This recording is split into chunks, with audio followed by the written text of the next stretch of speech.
and welcome to the Legends Lounge. My name's Andy Cousins and I'm chairman of the Official Supporters Club. Thank you very much for attending this evening. We are privileged to have some very special guests with us tonight. But first of all, may I just thank a couple of people that have put this together.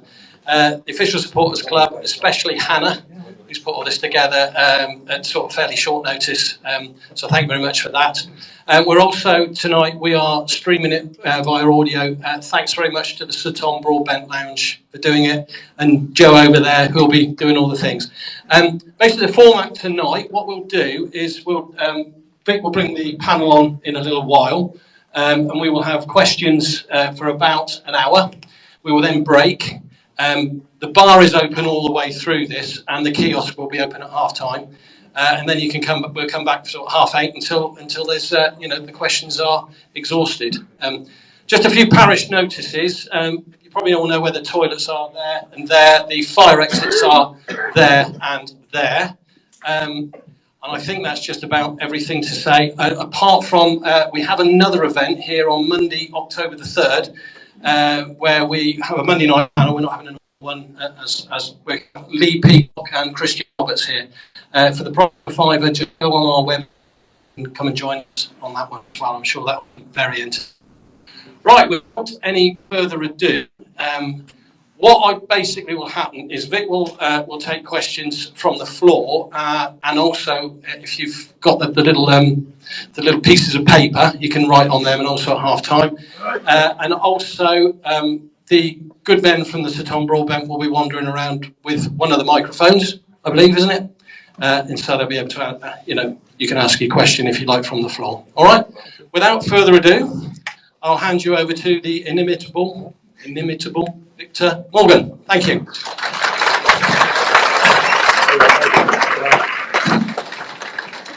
Other words have been used, trust me. Before we get underway, I just wanted to say a few words about the disappointing news today. I know a lot of you here are Swindon Robins Speedway fans, and I read the news the same as you did. No more Speedway in Swindon, which is terrible. So all of those of you who have attended Blunsdon and watched the likes of Briggs and Kilby and Ashby and Keene and all those people, very sad news today. Swindon Robins no more. So hopefully one day, who knows? Right, should we get some guests on, to paraphrase Graham Norton? I think we should. Ladies and gentlemen, would you please put your hands together for our Chief Executive, Mr. Rob Angus.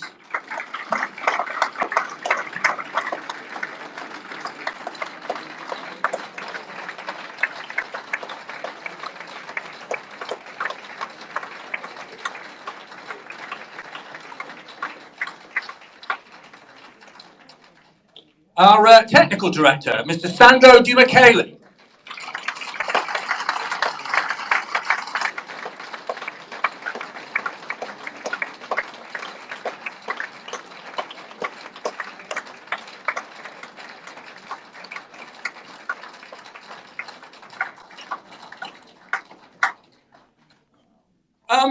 If you were at Grimsby on Saturday, you might have noticed this gentleman stride over to the away fans, give us that snarl to say, yes, we've won. Would you please welcome our head coach, Mr. Scott Lindsay.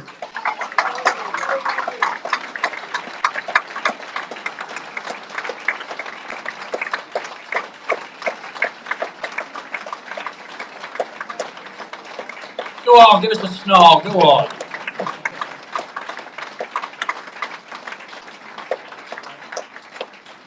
Ladies and gentlemen, next, the man who really needs no introduction. He saved the football club, didn't save neighbours, but I'll let him off that.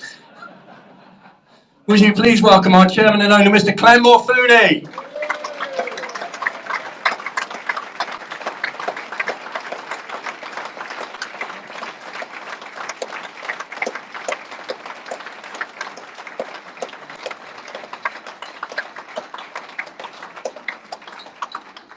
Right, this evening is all about your questions. I'll ask a couple to start with, but really it's all about yours. We want to know what you think, how you think it's going, all that kind of thing. The one thing I would start off with, gentlemen, I know tomorrow the Football League clubs are meeting in Walsall to discuss the cost of living crisis, etc., etc.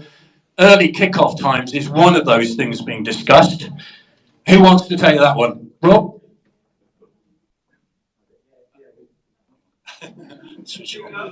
There we go. That's better. Yeah, it's something that's obviously been topical at the moment, the early kick-off times. Was something that we'll have to weigh up. Personally, we've worked out the calculation for the cost of the floodlights. I personally think that the loss of revenue from a earlier kick-off and the struggle maybe of people to get to the game for families who maybe have children playing football on a Saturday morning then rushing to a game afterwards. I'm personally not in favour at the moment. We'll listen to the arguments to assess it, but for me, I'm not sure it's going to make sense, and I think you lose more revenue from the costs that you'll save from our football club. But we'll work it through. But I'm not convinced at the moment. And of course, in the depths of winter, say November, December, you'd have to put the floodlights on anyway, wouldn't you? Well, yeah. I mean, you probably have to put them on a bit, absolutely. So as I say, and for the saving it will generate, if you're just really talking about the floodlights, I'm not convinced. I know, Sandra, you've had a chat with Mansfield, haven't you? But for me, I can't see it. And if we were chatting before, if we're going away somewhere where we might not normally have an overnight, but because it's an earlier kick-off, you need one, then that's going to add additional costs to us as the away club. So I'm not sure. Looking forward to Barrow on the 17th of December, I can tell you. Sandro, if I might ask you then, what have Mansfield said? Because obviously we play Mansfield a couple of weeks after their game against Walsall, which they put forward already. So what's your thinking on that one? Yeah, look, Mansfield came to us and they've been the club that have probably been the most active and the most vocal about this. I had Sharp on Jim White's show yesterday morning talking about it. They believe financially it makes sense for them. Naturally, it's going to come up tomorrow at the EFL meeting. And I know David well, and he said to me, you're one of the clubs that, we're going to speak to. Is it something that you'd entertain? Now, Scott and myself have had a good chat about it.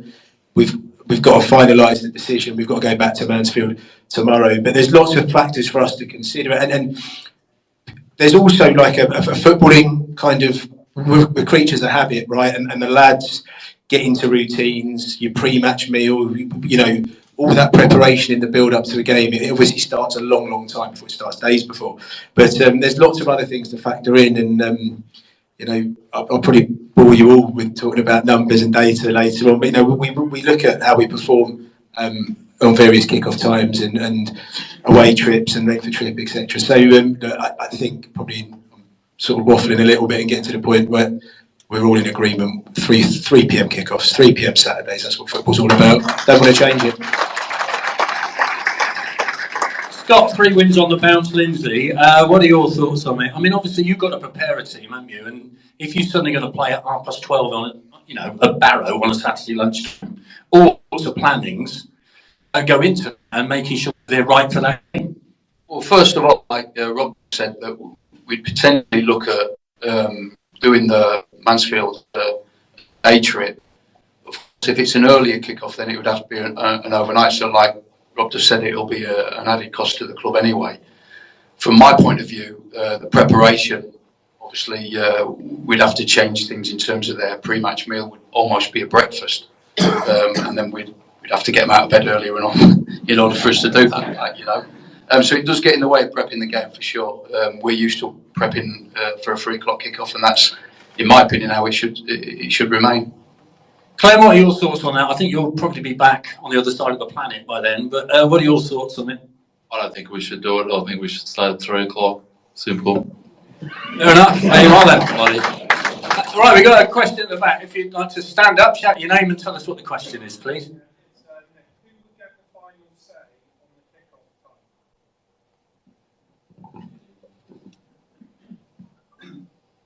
As I understand it, and as I say, Sandra and I at the EFL meeting tomorrow, so we'll know a bit more, but both clubs have to agree. So if, one club, said they want to do it and the other said no, then you revert back to the 3 o'clock. Unless we hear different tomorrow, that's my understanding. Okay, fair enough. Right, let's move on to your questions from the floor then. We've heard they're pretty unanimous in the fact they want to stay at 3 o'clock, which is good news for those who travel from a long way away, which is another factor, isn't it? People, journeys, etc. Right, anybody want to stand up and ask a question to our panel? Yeah, That means I've got to put my glasses on then. Oh, have we got one? Okay. Yeah, let's have a look. I've got one here. Sorry about this. Right. Now, good question. Bearing in mind what happened last season, we'll probably ask this to Sandro and to Scott. This is from Old Duffer Ratter. The Old Duffer videos are magnificent. Watch them on YouTube. I think it is that.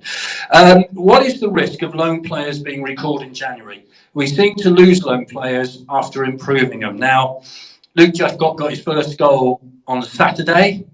What is the situation regards to Plymouth Argyle?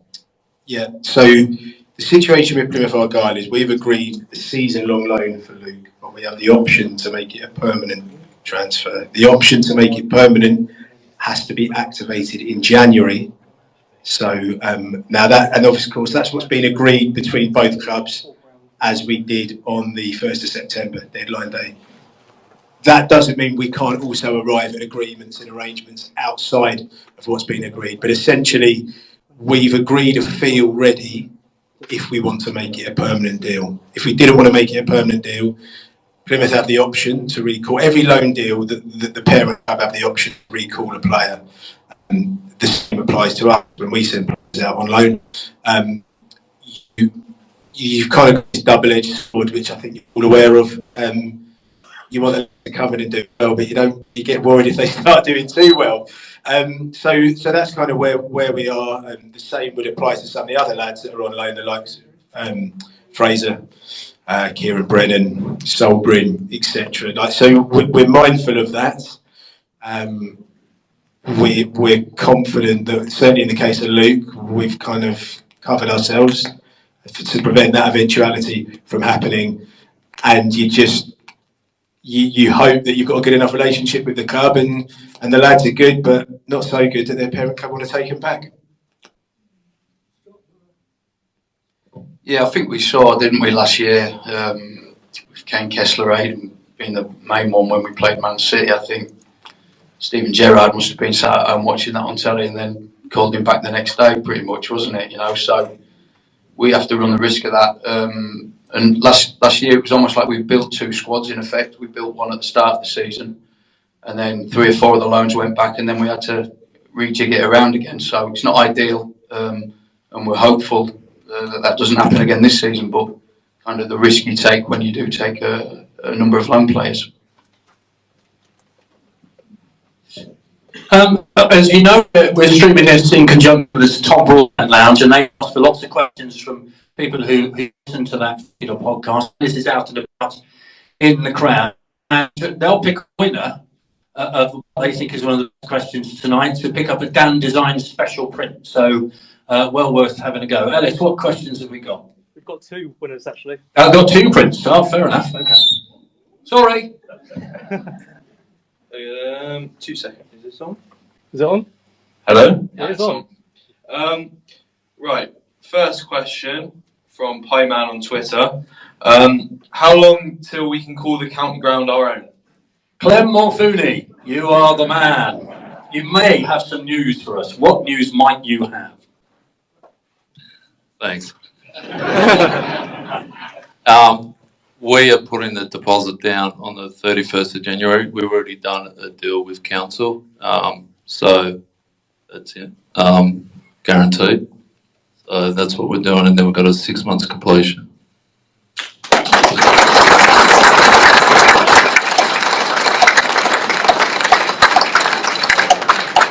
At the end of January then, where does that put you? Does it the 50-50 with the trust that's in place and the county ground belongs to the club and 50% to the trust, is that right? 50% the club and 50% the supporters group, the trust. What about the current financial situation? Does that have any bearing on it? So you know as a business, the markets are up and down there and there. Does that have any bearing on it? In what respect? Have you agreed a price and the value will stay the same, that kind of thing? Yeah, that was the whole deal. We did that. When did we agree that, Rob? The number? Yeah, we agreed the number a couple of months ago. We done a deal with council, and so we're actually putting the deposit down on the 31st of January. Fantastic news. I think we all are looking forward to that. And I assume when that's happened, you can go ahead and start with the plans that you've got in place to improve the ground. Absolutely. So we're going to do planning permission as soon as we get the deal done, and then go from there. Fabulous news. I think we all wanted to hear that, didn't we?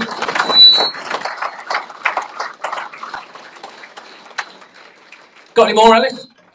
Yes. Sort of following on from that question, to raise more money and elevate the use of the county ground, when are we looking at potentially using it for concerts, etc.? Rob, do you want to take that? I mean, the buying the ground to be massive for the football club and obviously the supporters. It creates, an asset, a legacy for the club. Obviously, we've then got to, as Glenn set out, look at the developments and the time those developments. Those, I think, will take priority. We have looked at the idea of concerts. We looked at it last year. The thing that we need to bear in mind is the pitch, and the time it takes for the pitch to be repaired and work on it during the summer means that the window you've got is actually quite small, which put paid to last summer. So it's something we're keen to look at. But, getting a great pitch for, Scott and the team to play the fantastic football they do on is a real priority for us. And obviously we'll have the development focus as well. So it's something we'll consider, but it's not top priority. Fabulous. We'll come back to your questions in a little while. I've got more from the floor here. This is from Anna T. Hello, Anna. Squad retention season on season. STFC are bottom of the League 2 table based on player minutes accumulated 2021-2022, just below Rochdale, Hartlepool and Gillingham. Question, what are retention plans for future seasons? Sandra. I think the retention plans are probably quite evident in the length of contract that we've given to players this summer. That's the key thing. So, yes, there's been a big turnover this summer. Quite a lot of players left. And obviously we've signed a lot, I think 21 in total, I believe. So, but we've kind of laid down the foundations down now. We've done the hard work. If you look at the length of contract of the majority of players that we've signed, they're 2-year deals. Most of them, the club has an option on as well. So we've got the club into a position now that I'd call them club-friendly deals, but effectively we're on the right side of the deal. If the player goes on and does really well, which we're confident they all will do because they're very good players, the club is protected. Now that protects us from a resale perspective and so on and so on. But what we didn't want to do was, 12 months on from where the club was, we're in a very different position. We're in a position where we can offer longer deals. Obviously, being under embargo makes it much tougher, but we're now in the situation now where we won't have too many of those situations develop, where we've got a very good player and their contract's allowed to run down and they're allowed to walk out for nothing. So that will then answer your question about retention. So if we had this conversation in 12 months' time, I'd expect us to be at the top of that list because the majority of players that we've signed will still be contracted next year and longer than that and will still be playing for the club. Yeah, absolutely. Listen, from my point of view, I think it's important that we have a settled squad. I don't like chopping and changing players. I don't think it's healthy. I don't think you supporters like that either. You get familiar with certain players, and I think it's good for the club to keep that. I think moving forward now, like Sandro just alluded to, is the fact that we've got players on 2- and 3-year deals. So, we see this squad now as the future, certainly in the next 2-3 years anyway, so you can build relationships with them players. And I think that's important. Right, anybody on the floor want to put their hands up and ask a question? George, what do you want to say? Why are transfer fees still undisclosed? What advantage is it to the buying or the selling club? And how much do you get your own ability?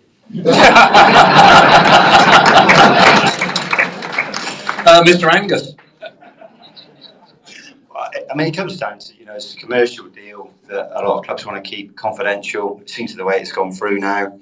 And also, a headline number doesn't often help. So quite often these days, they're made over a number of years. So they're spread. You can see a headline deal and everybody will get excited, but that might be over 4 or 5 years. And equally, deals are quite complex as well. So it depends if you include all the variations that might be in the deal. and stuff like that. So I think that's probably where you get to it, and people not wanting to show as well their hand that, you know, that they're willing to spend X for a certain type of player. I think in the broader now, you know, at the moment, you know, Newcastle United, for example, are worried about the Newcastle tax, because everybody knows they've obviously got a lot of money now, and they therefore don't want to be seen or heard that they're paying over a certain amount. So I think it's just the way the market's gone now, really. Yeah, I agree with all of that. I do think, I know as a fan, you're thinking, oh, bloody hell, this goes like, they actually paid an awful lot for them. But it does work both ways. Obviously, both clubs have got to want to agree to announcing the figure.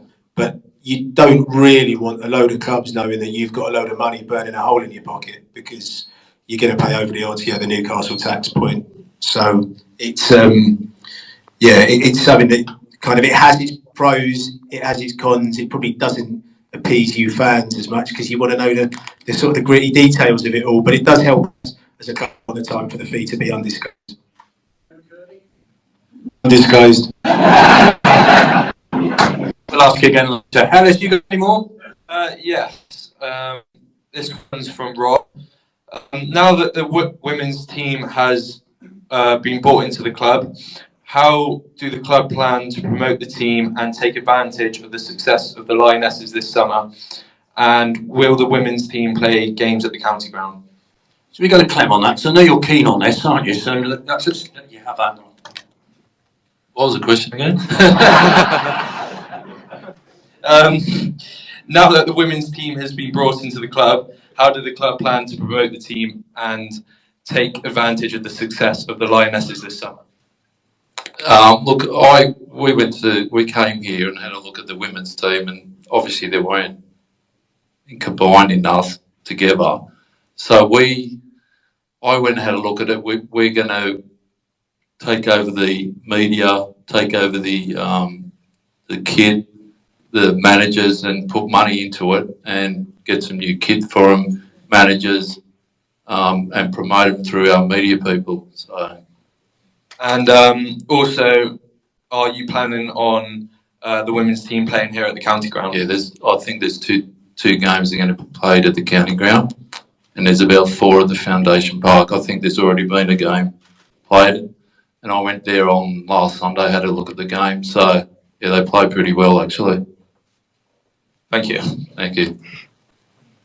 Okay, Scott, let's stop that squeaking, whatever you're doing. Scott, can I just ask you about those last 7 minutes and 54 seconds on Saturday, which, you know, for those of us who were there, we're at the other end, right? Everything's happening at that end. We have no idea what's going on. It's just a scramble, quite frankly. How were you? Well, Sol Bryn was just outstanding within them moments, wasn't it? And when you've got a goalkeeper of that quality, it settles your nerves a little bit, because you know that whatever happens, he's gonna probably pluck one out the top corner anyway. And he certainly did that. I thought he was outstanding. When the 7 minutes went up, I just couldn't believe it. I thought, wow, this is going to be the longest 7 minutes ever. But and that was really in them moments when they did put it on us as well, because I felt throughout the game, I felt we were in charge for most of it. I felt that we controlled. I thought it was dominant. I thought it was probably, certainly the first half was the best we've played. Second half, obviously with the sending off, became a different game. We had to obviously change shape, one man down, and it wasn't until them last 7 minutes when they really put it on us. But the lads were unbelievable. They put their bodies on the line for the club and the cause, and I was really pleased for that. That was a magnificent performance and a very nice journey back. Thank you very much indeed for that. That's very good. Right, got more questions. Let's have a look. For pre-season next year, can you arrange a friendly in Gloucestershire? Is there a lot of fan base there? I think this is from... Yeah, there we are. Lovely. How do you go about arranging pre-season friendlies? For those of us who live in the southwest of England, play Tiverton, Plymouth, Exeter, that would be lovely. Thanks very much. But how do you go about setting all that up? Who wants to take that? It's one for me and Scott, really. I'll be honest, we haven't had conversations yet, but it's on my list of things to do. When the window closes, it gives you time to focus on other things that need to be done. We we just, I suppose, really, you kind of work from the first day. You start from the first day of the next season and kind of work backwards from there. So yeah, we haven't really. I don't think we've got any kind of arrangements in place. There's a couple of non-league clubs, obviously, that we have good relationships with, that we've got historical friendlies against, that we like to play. But I think we're kind of quite flexible. A lot of it would depend on what division we're in as well. You know, if we got promoted, maybe a little pre-season tour, Chairman. So look, yeah. So we'll, there's a lot to think about, but what we do need to do is start planning for it, because likewise, we'd also like to bring someone decent to the county ground, maybe for one game ahead of the start of the season as well. So lots of factors, and you know, there's kind of a commercial element to it as well. So yeah, lots to think about, and then I suppose it's a case of me and Scott sitting down and working out what we're going to want from the players' perspective in terms of how we get their preparation right for the start of the season.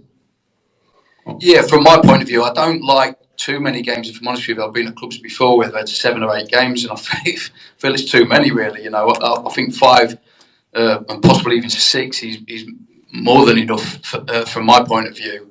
Like Sandro just said, I think that we've got good relationships with certain non-league clubs that we'll always probably do them pre-seasons with.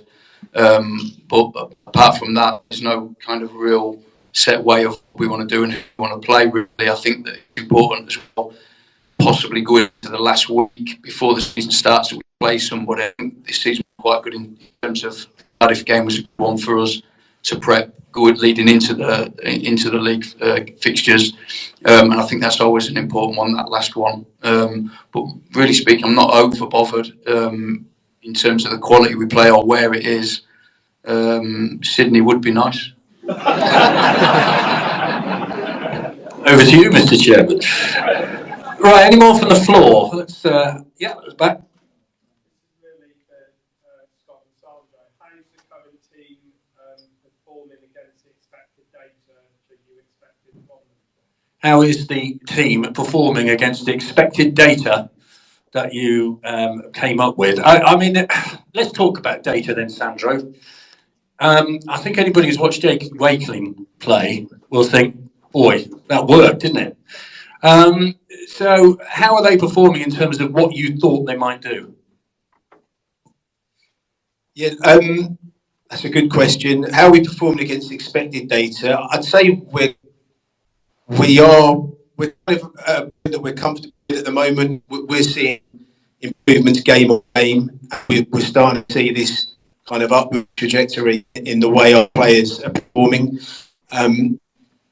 The data helps us identify, kind of shortlist and identify players, kind of filter at the early stage. I think a lot of what we do with the data is also looking at kind of the upside in players. So if you looked at the average age of the squad this year, it's significantly lower than it was last year. So that means players have got growth potential in them, which is good, because that means they have good resale value. And I think some players develop at different rates. I think we knew Jacob was a player that we really liked, that we'd identified, that ticks all the boxes for what a Swindon Town footballer looks like. He's probably a little bit ahead of where we thought he was going to be, but I wouldn't say we're all sat there pinching ourselves that we're hugely surprised, because we knew we'd signed an exceptional talent. It just, people develop at different rates, you know, and I think that's the same with all people in different walks of life, isn't it? So some players maybe are a little bit behind where we thought they'd be. I think a lot of the group are probably slightly ahead of where we thought they'd be. I think Tom Clayton's one that's he's played more games and more minutes than we thought he was probably going to do at this stage. But again, Scott and I wouldn't be hugely surprised by that, because we knew we were signing an exceptional player with real pedigree. So we're kind of about on course of where we are, maybe slightly ahead. But I think the important thing is we're seeing good development and players starting to improve game on game. Yeah, no, I think Sandro's just hit the nail on the head there with everything he's just said. But from a team point of view as well, we've obviously just finished 10 games or 10 league games, and we've just done a review kind of on data as well regarding where we can improve. What can we learn from the 10 games that we've just played? So that's an important meeting that we had this week in terms of that. We look like we've improved game on game for sure. I think everybody in this room would probably agree with that. And hopefully that will continue. There's going to be dips in the road for sure, but we're really pleased with how things have gone, and certainly in terms of the recruitment, we're pretty pleased with it. I think it's clear to see the strength in depth, right? Reedy didn't play Saturday, Johnny Williams didn't play Saturday, yet we still go and churn a performance out like that and win away from home. So we must be doing something right in terms of that. So we're really pleased. Ellis, you got any more for this Tom Broadbent Lounge? Yes, one from Steve. Individually to all of the panel, what areas of your job do you think you succeed in, and what areas still need improving? Gosh, who wants to kick that one? Oh, Rob, here. There's lots of room for improvement, Clem always tells me. No, look, hopefully I try and sort of focus on trying to sort of ensure that we're building to being a sustainable football club, because that's, I think, really important to build the foundations and making sure, that we're building a strong Swindon Town Football Club for the future.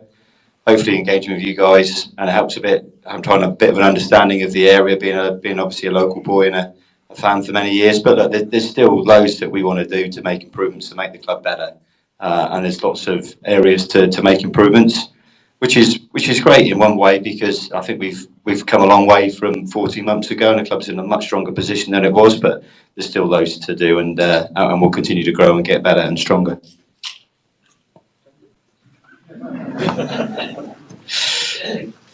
And there was a manager last season, wasn't there, was asked about that, and he said the biggest room in his house is the room for improvement. So I think I'm big on process and structure, and that's like kind of really boring, not sexy stuff, but it's a lot of stuff that kind of I've put in place that felt was important to have in place at the football club.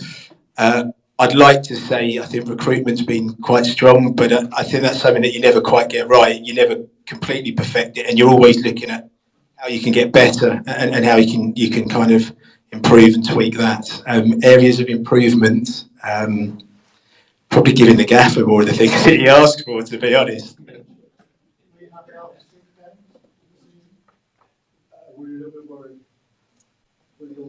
No, I was never worried about 6 games. I think if you become a football club that starts measuring success on 6 games, then you've got a much bigger problem, which is ultimately where's your strategy taking you? So no, absolutely not. I think the most important thing was myself and Clem and Rob getting the strategy right when I joined the football club. If you get that right, that then becomes the kind of Bible that you basis. So as long as the reality is you can play badly and win 4 matches, and you play very well and lose 4 matches, make sure that everything we do is driving towards our strategy on a daily basis, and that's what we're doing, and Scott's doing brilliantly. I think I really enjoy being on the grass with the players, and preparing the team for a Saturday. I like watching the opposition and really understanding how we can beat them and how we can hurt them and what we need to do, what team I need to pick, and then implementing that on the training ground. I really enjoy that in the mornings, getting on the training ground with the staff, with the coaching team that I've got, and really structuring the day in terms of what they're going to do throughout the day and how they're going to train, what we're going to work on. I find that kind of the best part of my job. I really enjoy that. What do I need to improve on? I've literally probably need to manage my time better. I probably need to be more efficient with how I work. I have days off like everybody does, but I don't choose to use it as a day off. I'll go home and watch Northampton Town for argument's sake. So I think I've had 1 day off since we started, and that was my dad's birthday. I probably need to have them moments where I have to have time, and I need to structure myself better. But obviously with me first coming into the job, I want to succeed, and I'm putting everything into it. So it's just about being more efficient with how I work, I feel. Thank you. What am I good at? I think I'm good at running the business side of the club, getting the debt down and getting things done. To improve, I think speeches and doing interviews, I think I'm crap at. And playing football on Wednesday night at Foundation Park, I think I could play a lot better. Actually, Clem, you got your family over with you at the moment. I mean, it must be nice to have your family over. I guess you're going back soon, but how is it when you got the family as well? It's good that my wife's here, that she's here, but it'd be good if my son was here. Be a lot better, but hopefully he'd be here at Christmas time. Well, we want you back at Christmas time, I think it's fair to say, don't we? Don't we? Yeah, trust me. Okay, front row, please. Yeah. Based on data and statistics, is there an element in it that you call confidence? Because the one thing I noticed at Grimsby in the first half, the players seemed a lot more confident on the ball. But like you said, it's probably the best half of football we've played this season. We dominated, but the players were confident with it. Okay. Yeah, okay, let me just repeat that question because it's not picked up on the live stream. I think in a nutshell, how much of the data that you pick up is to do with confidence, is that right? Yeah. In your perspective, do you look at the confidence of the players? There was a team confidence on Saturday that I haven't seen before. There was a team confidence that you hadn't seen before. So there we are, confidence, how much of a part does that play? I think it's one of many factors that we look into. Like you've got the kind of the technical data and the technical kind of skills that individuals have. You have their tactical element. Then there's kind of the psychological element, the kind of the softer stuff, as it's called. And that's something that I think we would all agree. I know Scott and I are really big on it. Arguably, it's the most important. That's just more about an individual's personality. Than it does. Now that's the stuff that's harder to get, and data will only take you so far. So that's kind of your background checks, your due diligence, your character references, finding links to these people in the game, who have they worked with, who have they played with, who did they work under, trawling through their social media, trying to find out as much about that person as you can, and then you try and ensure that you don't bring a bad character into the group. And then I think when you've got good characters and good attitudes and behaviours to work with, then Scott's got a product and a group of people that he can give confidence to. No, I totally agree. I think as well, like you said, the Doncaster game the week before.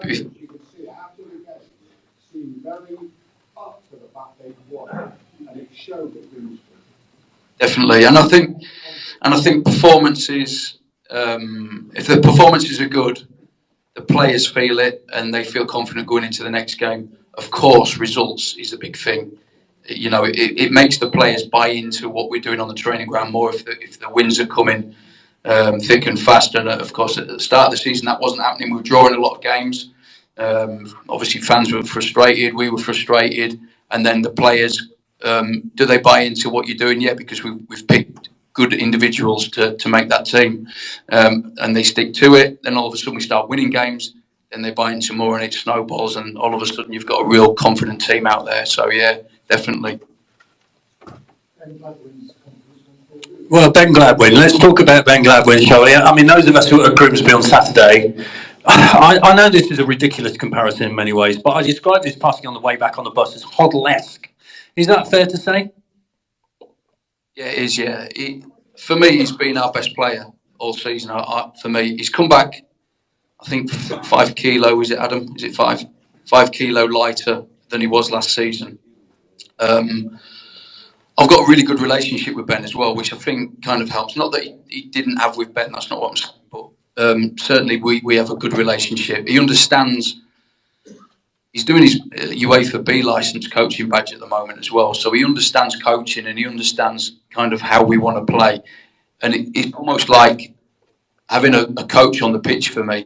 Because even though how we play is very simple, really, there is certain elements of movement, rotation, distances, spaces.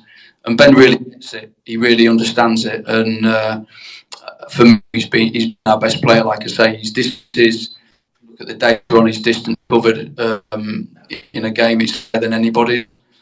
Our oldest player. That said, he's really got the bit between his teeth this season. Like Glenn Hoddle. Maybe it wasn't an outrageous comparison. Anyway, Ellis, have you got any more? Yeah. One in from Lauren. Following on from the completion of the county ground purchase, where do we stand with stadium development and plans to improve the ground? Rob, Clem, who wants to take that? Thanks, Clem. So in terms of stadium development, obviously, as Clem said, we're going to get the exchange and completion done. We'll be looking in the spring about putting plans together, looking at developing the stadium. Plans are, very much around tidying up the Stratton Bank. Obviously, you've got the plans in the Don Rogers, and you've got the second infrastructure in there to put hospitality in that area.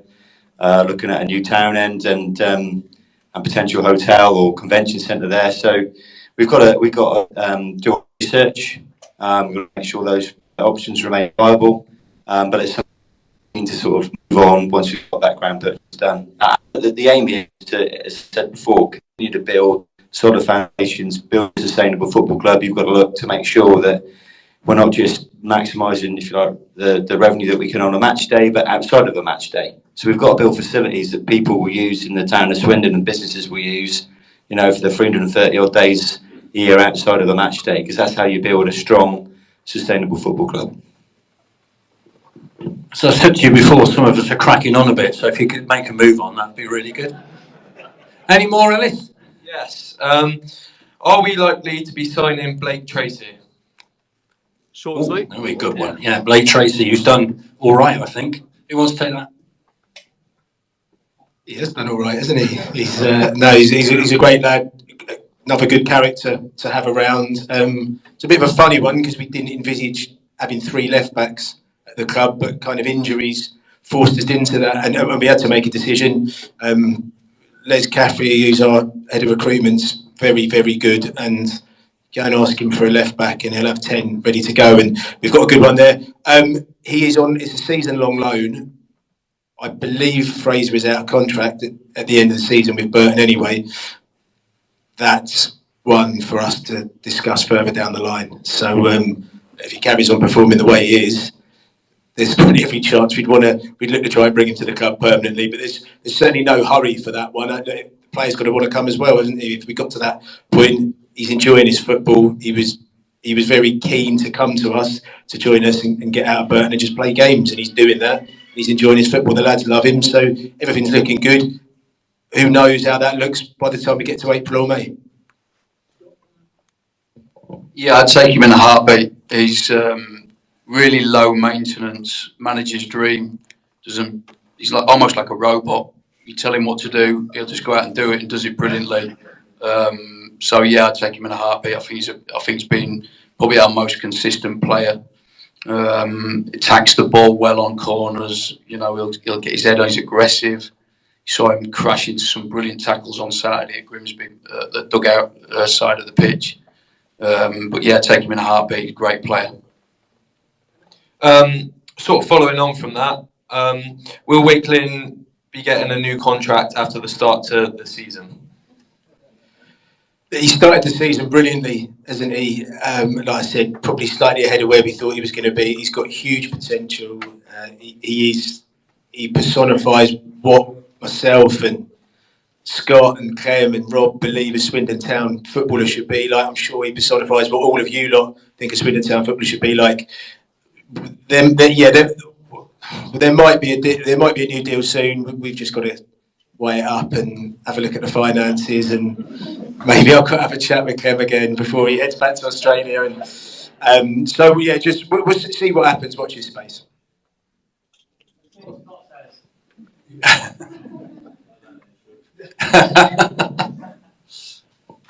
Well, yeah, I mean, listen, he's had a fantastic start, hasn't he? He's been unbelievable. He just works so hard, doesn't he? He never stops running. His data's through the roof. and he can finish. He's got goals in him, and he'll continue that. But yeah, I'm sure there'll be something sorted out soon. He's been outstanding for us. Like Tracy, Jay McKevley, is it the same person? Those of us who are long enough to remember, we might remember it is the same person. Any more from the floor? Yes, Mitch.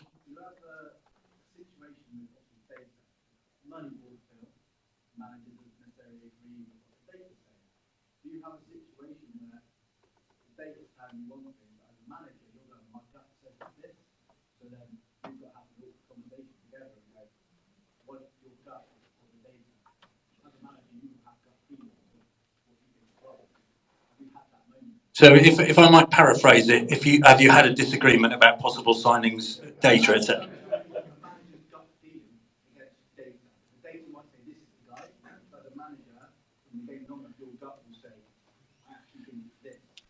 Gut feeling versus data. Is it a fight, or do you get on? I think from my point of view, I've got an experienced, what I call a coach's eye, and I think, nothing beats that. Obviously, the data can back stuff up, and no is the answer to your question. We've not disagreed on anything really, but there has been kind of times when I've looked at expected goals is a big. I'm going away from probably recruitment a little bit, but expected goals is a big kind of angle for me. I don't know if you understand what I mean by XG. So expected goals. There was a moment where we could have scored, or Matty Bowdry could have scored from an header against Harrogate. Open goal, pretty much, header. He headed it wide, and it went down as a very low expected goal. And because he didn't get it on target, but it was an open goal. So there's certain things that I'm not really for in terms of the data, little things like that. But there's certain, in terms of recruitment, there's so much that you need to look into and read for me to understand before I run my eye over the player. Then I think, like I say, the coach's eye, you can't beat that. But no, we've never had a kind of moment where we've disagreed, have we? I don't think we have. If we have, I can't remember it. No, look, we haven't. I think it's a good question, and that doesn't mean to say at some point, you're going to get friction in, because it's something that we believe strongly in, but we haven't had any of those moments. I think the reason why we haven't had any of those moments is it comes down to having a really strong, clear philosophy on how we want the football club to play, which then means you have a very clear recruitment strategy. So we might look, for example, there definitely would have been left backs that have come up really strong on the data, that have gone into the group, and Scott's looked at him and gone, I don't like this and I don't like that. Fine, we move on to the next one. But we know what a Swindon Town left back looks like, or a centre midfielder. So I think if your recruitment strategy is really strong, we know what we're looking for. We're in complete agreement what we're looking for. Then it just comes down to, of the ones that we find in that position, which are the ones that we think are the best. So what you're never going to get at this football club is you're not going to have one person saying we want a 22-year-old centre forward who's really quick, and someone else saying, we want a 34-year-old lump who can head it, because that isn't how the football club is structured, and that isn't what our philosophy is like. And that ultimately is why we haven't had any disagreements on recruitment. Okay, any more from Mr. Tom Broadbent Lounge? Yes. Scott, what are your thoughts on the fans this season? Brilliant. Thank you. Listen, I understand frustrations. I'm a fan myself, and I understand it.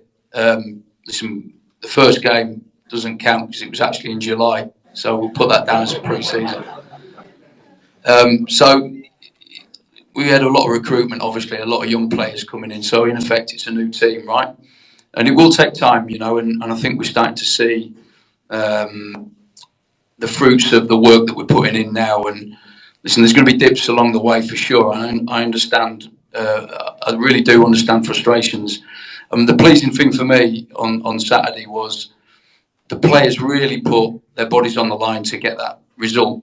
and rightly so as well, because you fans travel a long way to go and watch that game and pay your money, and it's pleasing as supporters to see the players putting that effort in, and that's the biggest thing for me. I'll be gutted if we ever come away from a game and I think the players didn't put it in, because that's not right, and I don't think, in fact, I'm pretty sure you'll never see that with me as the head coach here, because I will demand that they work and they do put their bodies on the line, and I do understand frustrations. I do get it, but listen, I'm 100% with you guys. I'm Swindon through and through, and I want to win just as much as you do. So I do get it. Sort of following on from that as well, have you heard your new song? I've been singing it all weekend.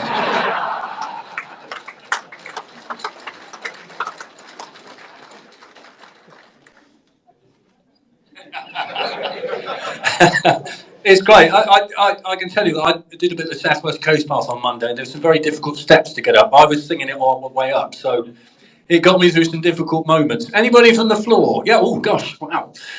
Okay. Yes, sir.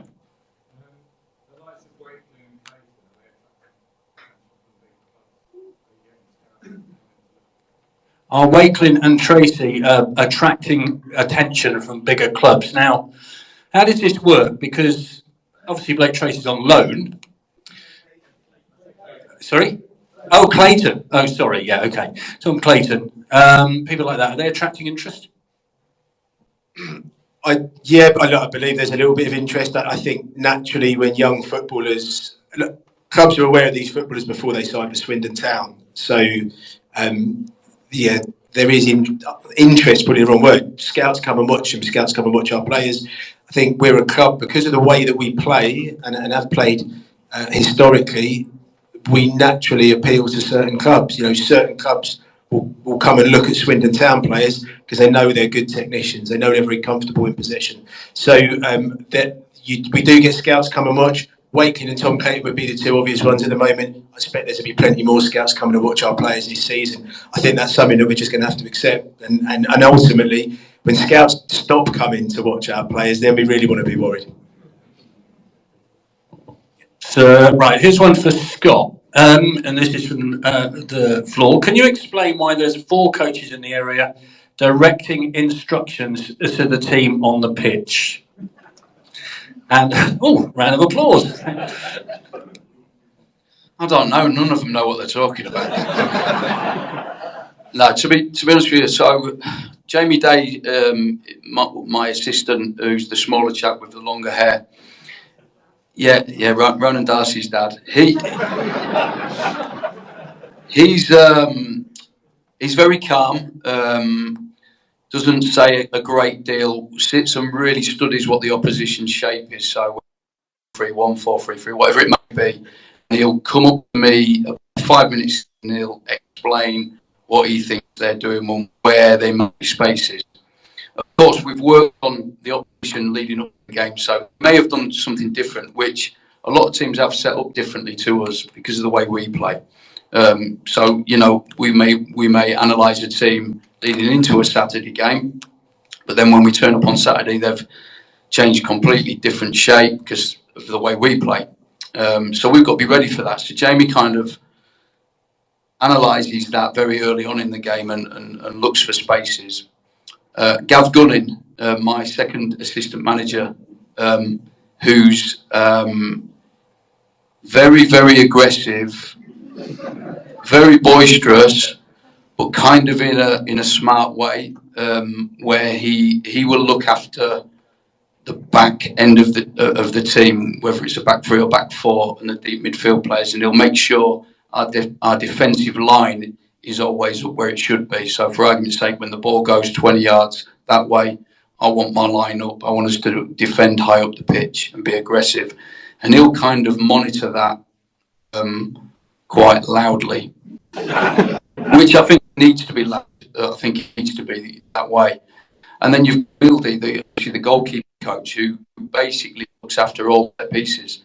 So he'll sit down and say nothing until all of a sudden there's a corner and you'll see him come to life. Apart from that, he just sits there and watches the game, and then he'll come to life again when there's a free kick. And then obviously myself, I'm at the front and kind of watching all of it. So yeah, that's really the structure of how we work. There we are. Yeah, another round of applause. Why not? Yeah.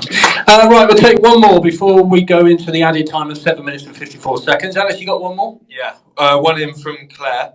Where are we with the goalkeeper situation and the backup keeper, and what a fine soul is? Hopefully we keep him beyond January and he isn't recalled. He's listening. Sol is listening in. Sol's listening. Hi, Sol. Sol's on loan for the season. There is a recall clause in there. Every club has it, but I hope, and I'm not a religious man.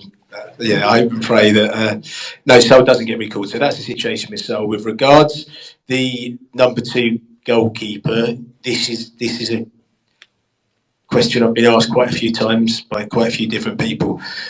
We want to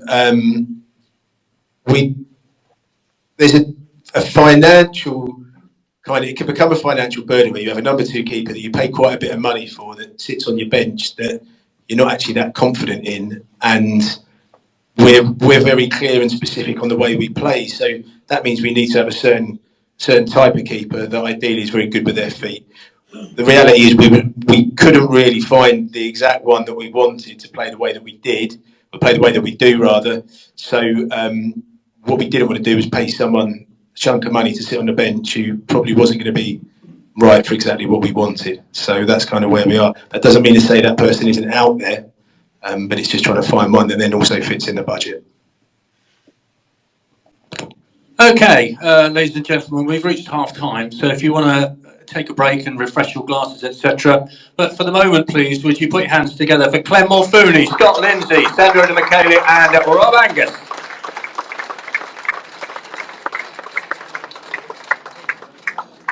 Bear with us, guys. Still a bit of a refreshment break. Stick around. We'll be back soon. Speak soon.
So, guys, we're going to have a bit of a half-time chat. We decided we just sat in silence, not saying anything, and it felt a bit awkward. So, Ellis, mate, you've been our spokesperson. Yeah. How you find it? Enjoying yourself? Yeah, it's all right. Not too bad. Getting involved with it all. Yeah. But yeah. Yeah, they seem quite talkative, Yeah. quite open. Yeah. Really open to questions. We've not been told tonight that we can't ask anything. No. Also, we have seen a few questions come in that probably won't be asking just because of maybe legal issues or specifics we won't get into. So I don't think we're ignoring you because we don't want to read your question out. It's just we've got some things we can't say. Still send any questions in that you get. I'll try to ask them when I get an opportunity. Yeah, I mean, rampant questions. Yeah, you're firing them through. Yeah, firing them through. To be fair, we've covered quite a few topics, haven't we? Yeah, sustainability in terms of cost of living. The ground itself. The ground purchase, yeah. So I mean, the ground purchase for anyone who didn't hear, the deposit for the club for the club buying the ground will go in on January the 31st. So that's essentially pretty much all done and dusted. Once the club has purchased the ground, it'll be then looking at redevelopments, new town end, hotel going in. Obviously, we've got the John Trollope statues. We've got the Don Rogers statue as well going up. Hospitality, yeah. Hello, Pete. Do you come on to the Tom Broadbent Lounge? You can't plan our football tournaments and then not come on our shows. That's not. He's shying away. So yeah, I mean, what's been your main takeaway from that first half, Ellis? Just how lovely they all are. Yeah. I mean, Scott Lindsay's a likeable bloke, isn't he? Yeah, he come in with a massive smile on his face. Yeah, he loves it. Here's Martin with his big sausage roll in hand. Not the first time you said that to me, Joe. Let's keep it PG. It's not quite 9 o'clock just yet. Enjoyed that? You're a bit late, but you. Apologies for being late. No, it was really good. Scott answered the question what he thought of the fans. It was very handled it well, didn't it? Yeah, it was very honest. I thought speaks really well. The more I hear him speak, the more I warm to him. As like not just as a manager, but as a human being. He just seems like such a nice bloke. Mate, the biggest thing for Scott Lindsay to me, he clearly loves the football club. Yeah. He bleeds Swindon Town. Yeah. I was going to say he bleeds red, but we all do. But he clearly loves being here, and there's nothing more than he wants to do than to succeed. Yeah, exactly that. With a Swindon Town club badge on his chest. And for him, because he's so likeable as a human being, it makes you want him to succeed even more. Yeah. So I'm really happy that things have started to turn around and everyone's starting to really warm to him. I mean, you weren't here, but Ellis mentioned when he came in, they introduced them all separately. And you guys on the show, you'd have heard the clap for Scott Lindsay. Really? His face, he was beaming. Oh, amazing. He looked like a kid in the toy shop, bless him. That's so nice to hear. Yeah, I mean, the other guys as well. I think Rob spoke really well in terms of the ground purchase and the general sort of the background bits that we don't really get to see on a day-to-day basis. Clem's just looked happy to be here. Yeah, and Sandro's being as open as he can be. Obviously, there's certain things that you can't talk about, but you know, everything that's being asked, they're sort of trying to answer as best as they can. I think the main thing with Sandro is his face when squirming about loan questions. Blake Tracy and Sol Brim being the two that we both want. Well, I say both of us here, all of us here. Everyone with a Swindon Town persuasion would sort of, run through brick walls to have Sol and Fraser stay around here. Sol's listening, so Sol, get the phone to your agent, mate, and just tell him what you want, tell him what you need. What else? What else have we spoke about? Just trying to recall what I was talking about. I mean, we've been round in sort of circles. There was a question about the confidence of the boys and whether or not Sandro takes in the confidence of a footballer when signing him. I don't think you can take that into account, can you? I mean, confidence breeds from winning games. Yeah. If you're a footballer, you're winning games, you're going to be confident, aren't you? So, I guess the only thing is to look at how they react to when they're losing. If they're a goal or two down, do their heads just drop and do they care? Yeah. Or do they really still have it in their mind, like, no, we can get this back? And you have that determination to try and get something out of the game still. So I guess they can measure it on that, but you're right, confidence does happen from winning games, getting good results. I think the character that the gentleman in the crowd, when he asked the question, he was speaking about the character that the boys showed at Grimsby. Obviously going down to 10 men, sort of asses against the wall, just, battering ram situation. We handled it really well. I think that's something that we've seen over the last few weeks. We mentioned before the game to me, Alice, about the Sutton game with the boys doing the huddle on the pitch after the game. Yeah. It clearly is a great togetherness within the squad. Just the whole squad as a whole, just like they all just look like they want to win, and when they do win, they celebrate together. And we saw that after games. So Jason has just left a tweet here for us to say, ask Clem and Rob if we can keep the 3 p.m. kickoffs no early kickoffs on a Saturday. Now, I think if you hadn't listened to if you missed the question earlier in the show. That was literally the first question, so you would have missed that one. Yeah, so Ellis, what did Robert and Sandro and Clem say? Essentially, they said they don't want the earlier kickoffs and they want to keep the 3 p.m. kickoffs. And so regarding that, they can only go ahead as of now if both clubs agree to it. So if one, say Swindon, don't agree to it, then 3 p.m. kickoff will still go ahead.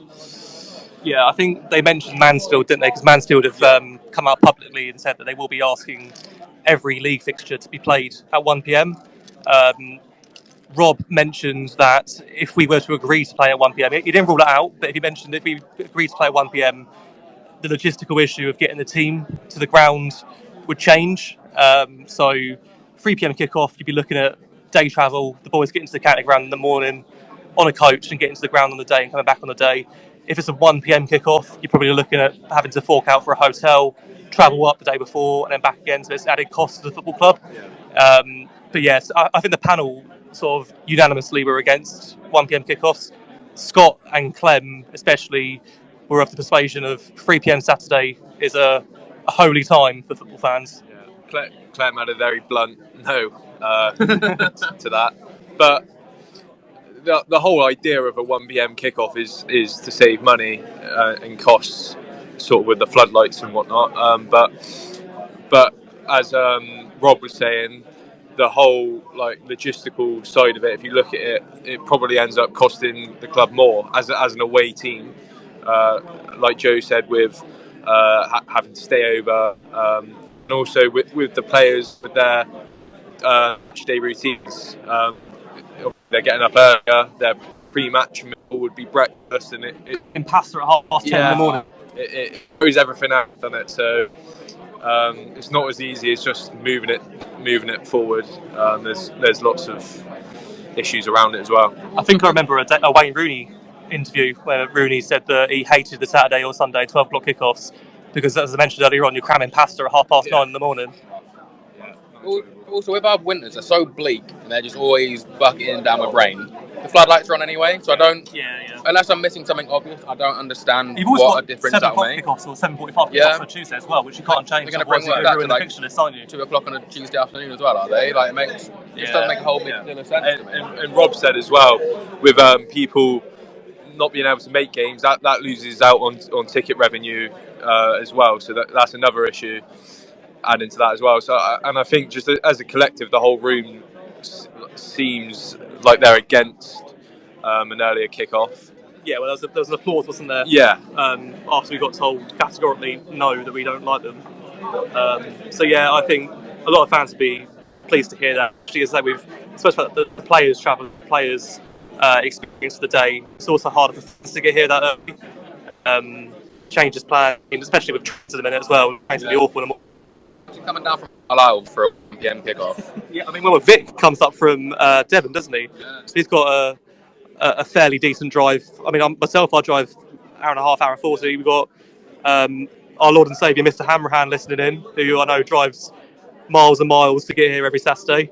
You don't want to be leaving at 9:30 in the morning, 10 o'clock in the morning for him.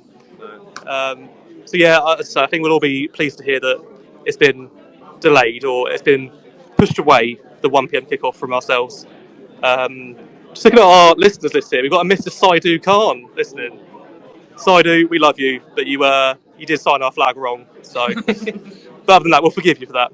The performances on the pitch are the main thing. What else is covered?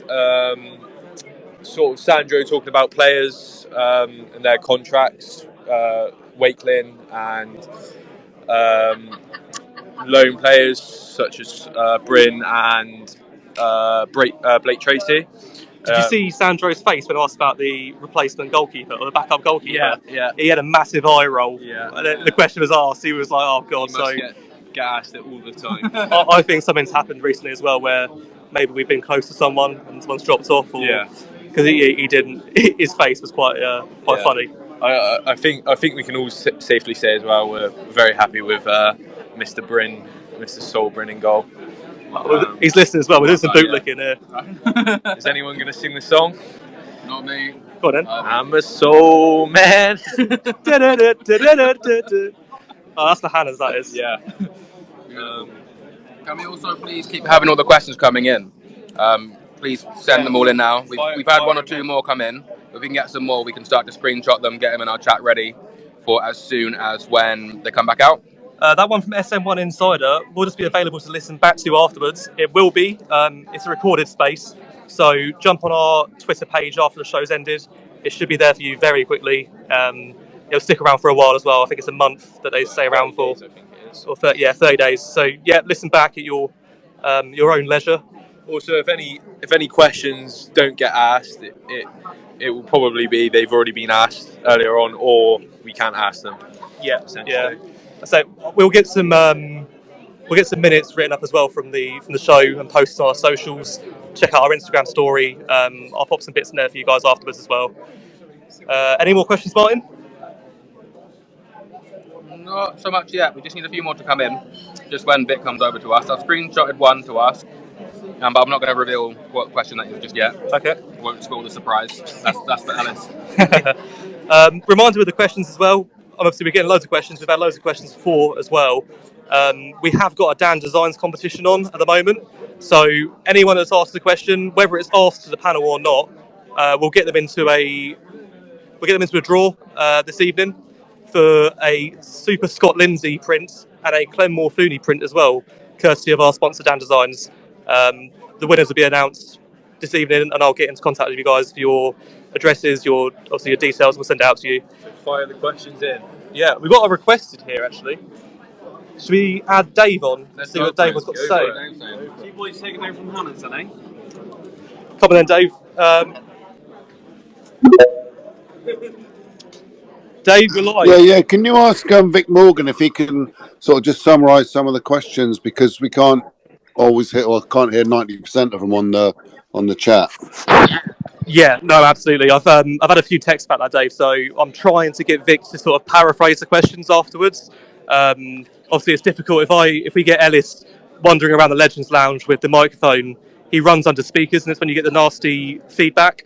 So yeah, I'll have a chat with Vic before we start the second half, and I'll get him to paraphrase or sort of re-ask the question to the panel for you guys. Cheers, thanks.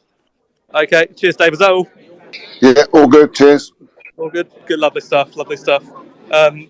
Ellis, back to you, mate. So just have one there about Vic sort of rephrasing the questions and stuff, or repeating the questions, because the listeners can't hear it. Hopefully, the latter part of that show, fingers crossed, is a bit better for you guys. There was a question early on that got a big laugh about McCurdy and sort of undisclosed fees that you probably missed. But that question was basically asking why are there undisclosed fees going about now, and how much did we get for Harry McCurdy? To which the answer was it was undisclosed. Keep those questions coming in on Twitter. Let me see.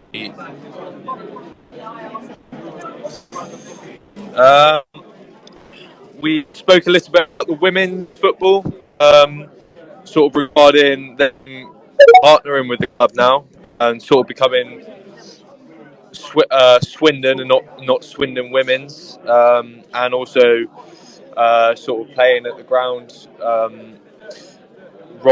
Rob said about they've got a few games coming up at the county ground, and they're looking at getting some games at Foundation Park as well, which will be good. So that what else did we? One from Philip. Are the questions being vetted in the room? The answer is no. Like, we are ones that come into us, we are kind of vetting them of what can and can't be asked. Anything legal, obviously, we can't just pull up and ask if there's a court case involved. But when it comes to Vic asking the floor, there is absolutely no betting. No one knows what's going to be said. They just hand them the mic and they just start speaking. And Alice is requested to speak.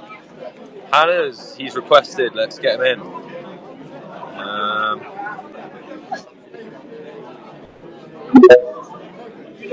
Hello, Hannah's. Hello, how are we? I'm good. Yeah, very well. I've got a question for you. Good. Go ahead. Obviously, I appreciate you won't be able to screen grab this, but can you ask the panel whether there would be a logical plan for them to run double headers with the women's team and the men's team to maximise on crowd access and people viewing the matches? Of course. Great question as well. Well, thank you very much. It's great to hear your voice again, Hannah. I've missed that beautiful voice of yours, Hannah. Oh, you beautiful boys. My beautiful, beautiful boys. You enjoying the show, Hannah? Yeah, it's very good. Very good. All you need is a really, really sleazy Cockney host. And if you could maybe like slot a bit of Cockney into what you're saying, I think it's a complete package. Okay, I'll try that. Have a good night. Yeah, and you. Thank you. That was Hannah's, everyone. Where were we? We had a question asking about the panel in what they think they succeeded in their job and what they need improving in. Mr. Scott Lindsay said he needs to improve on his timekeeping skills, because he said he's only had one day off. He's had one day off since he took the job, and that was his daughter's birthday. So the man is working very hard, as you can tell, and it's all starting to pay off now.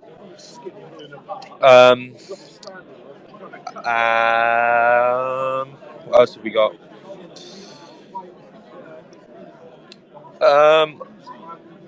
You got any more questions in? We are getting a few more in. Hello. But we'll wait for them to come back and we'll ask them, because there's some questions that we can't ask ourselves. There are some really good questions coming in. Yeah. Keep them coming in.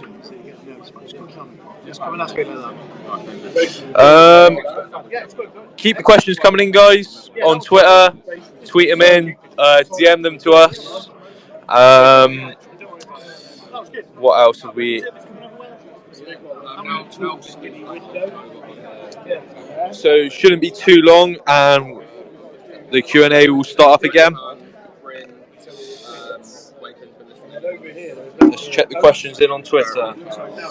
Two posts to make it work. And then basically there's a bit that goes on top of the door. So one in from Steve on Twitter. Can you ask, last year we had some really big characters and it seemed a big group of mates just playing football together. Is that seeing camaraderie growing this season? And who's picking the tunes in the changing room? That's a good question. Obviously, I presume that's referencing Harry McCurdy, big character.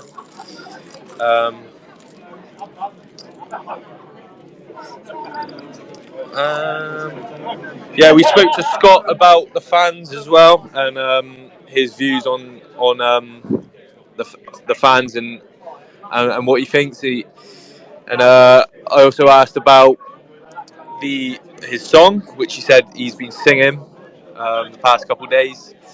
I know he kind of made it sound like he was joking, but I really want to believe he has been. Yeah, I think he has been. I want to picture him walking around his house just singing. Yeah, in the shower, driving into training. Yeah, blasting it out.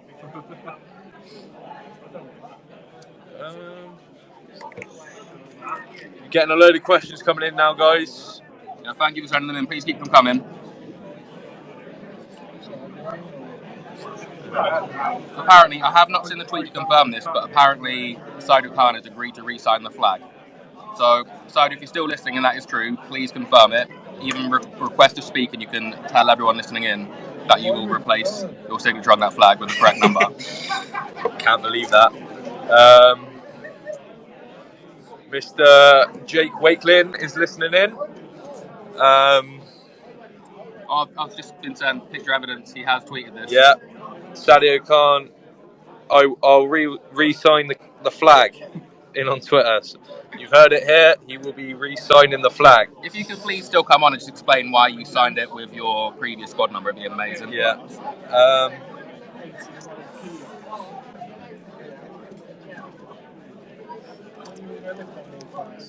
Yeah, very busy here in the Legends Lounge. Packed out. Some good questions being asked around the room. There's a very good question coming from Rachel, which I hope we get to ask. It's about when the World Cup's happening and everyone is going to be not going to Premier League games or Champions games. I don't know, Championships. Championships. Yeah.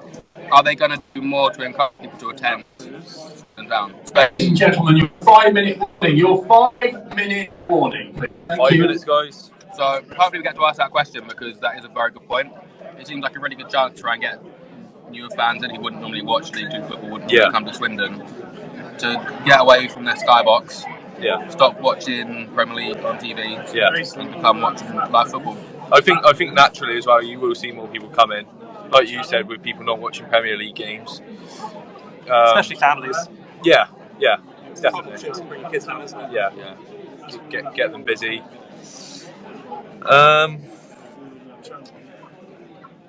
Yeah, 5 minutes until the Q&A starts up again, guys. Essentially 8:30. Got anything to say, Joe? No. No, I'm just really enjoying this. It's really good. Everyone's in the room, everyone's in here. It's really positive. Everyone's enjoying themselves. Getting a lot of good feedback as well online. So hopefully it's right for you guys. I'm hoping the feedback from the speakers isn't too bad. You can hear clearly. As Dave mentioned, came on the show about 10 minutes ago. With the questions now, we're going to be handing around our microphone during the second half. So a member of the OSC will take the microphone off Ellis. They'll carry it around, so you'll be able to hear in real time the questions, and then also we'll get the microphone back for our questions. So well, it should be better listening in the second half. Joe, you missed Hannah's coming on. I missed Hannah's coming on? Yeah, he come on for a little chat, asked the question. What was this question? Was this to do with Soul Man, by any chance? No, it was not. It was to do with women's football. Okay. I've got it here written down. Let me get it up.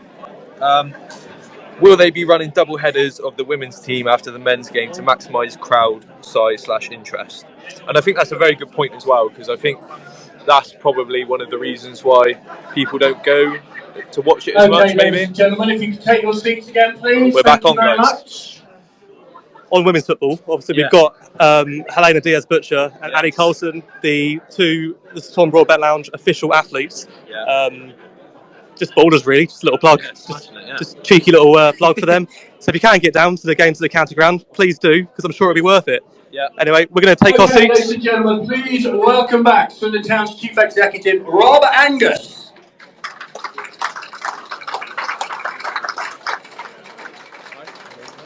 Our Technical Director, Sandro Di Michele. Our Head Coach, Scott Lindsay. And our Chairman and Owner, Mr. Clem Morfuni.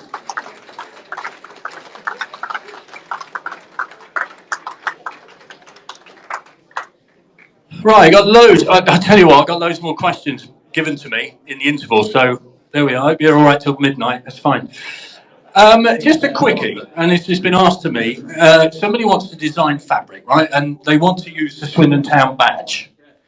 So who do they need to get permission? They're not going to sell it. They're just going to use it on the fabric, right? And this is a serious question. So who do they get in touch with to get permission? Yeah, you just get in touch with me. It's rob@swindontownfc.co.uk, and then we can have a look and sort that out. Don't know if you heard that money. But seriously, how difficult is that to do, to use the badge, as it were? We've got copyright over the badge for obvious reasons, commercial reasons, as Clem just mentioned. But we can look at that and review it, on a case-by-case basis. Okay, lovely. Right, I'm just going to pick one off here because there's loads. Right, plans to upgrade the disabled facilities at 1879 Street, Townend. This is from Sean. Disabled facilities along every football club, and I'm not just talking about Swindon Town, but they're not very good. So, what are the plans to upgrade the disabled facilities here? Oh, We're looking at it with the supporters club. So Chris and Hannah and others have come and we're looking at it. But we've got to also recognise that we want to do the development. So you don't want to spend a load of money when you're then going to do the development and do that work anyway. It's going to be a lot easier on the Don Rogers side when we look at the work we do over there in terms of hospitality, because there's a lift shaft already in the infrastructure. It's quite difficult on this side, just the age of the building hasn't been set up on that sort of basis. But it is something we're looking at, but we've got to balance it up with the cost of it and how long it will be before we develop various parts of the stadium. But we will do whatever we can, and I think we have made some improvements. Caroline Lane, who's our disabled supporters officer, I think does a great job reaching out to the disabled supporters club and broader disabled supporters to try and make the match day as much as possible. But the infrastructure of the club doesn't make it easy in certain parts. Are there regulations? Do the Football League set down regulations that you have to come up with? How does that work? Yeah, there are some regulations. I don't think they're overly onerous, and obviously there's regulations in use of business, but it depends often on the age of the structure, and when it's built. So if you were building, a stand now, then obviously the regulations are much higher than ones that were built, obviously, like this one, over 50 years ago now. So that's what you've got to sort of balance through. But there are some regulations that we need to comply with, which we do, and we'll do what we can. But there are limits, and we've got to balance, as I say, the cost against the plans to develop. Because you don't want to do something and then you'll have to rip it down and replace it with a development. Okay, fair enough. Just a reminder that this is being broadcast by Tom Broadbent. For the best question they think that come in from there, you will get a couple of prints signed by Dan Designs, who's been a great introduction to town over the last couple of seasons. So if you want to win one of those are the questions that they'll be looking at. Right, this is regarding Sol Bryn, and I before we go on with this, several of the players are listening tonight.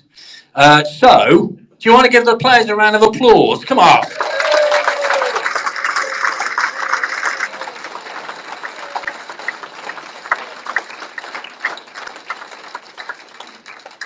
Sol Bryn, this is for you, Sandro. Awesome signing. What is the contingency plan if he gets injured? Does Brand come in, or are you consistently looking for goalies for emergency deal?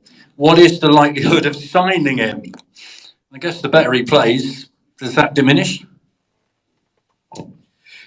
Yeah, look, I think it's a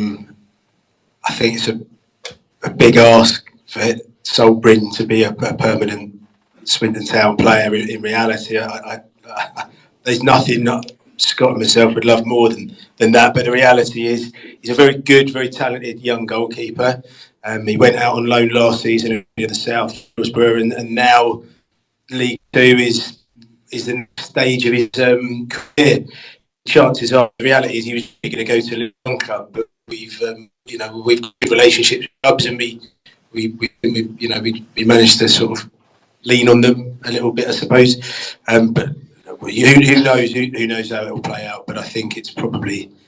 Sol's destined for an incredibly good career at probably the highest level, in all honesty, if he carries on in the way he's going at the moment. So if he gets injured, then we go into the emergency loans market. I would expect, that'd probably be the port of call. That was kind of the educated decision that we made at the time, as opposed to going and getting that number 2 that we felt probably wouldn't be a good use of finances.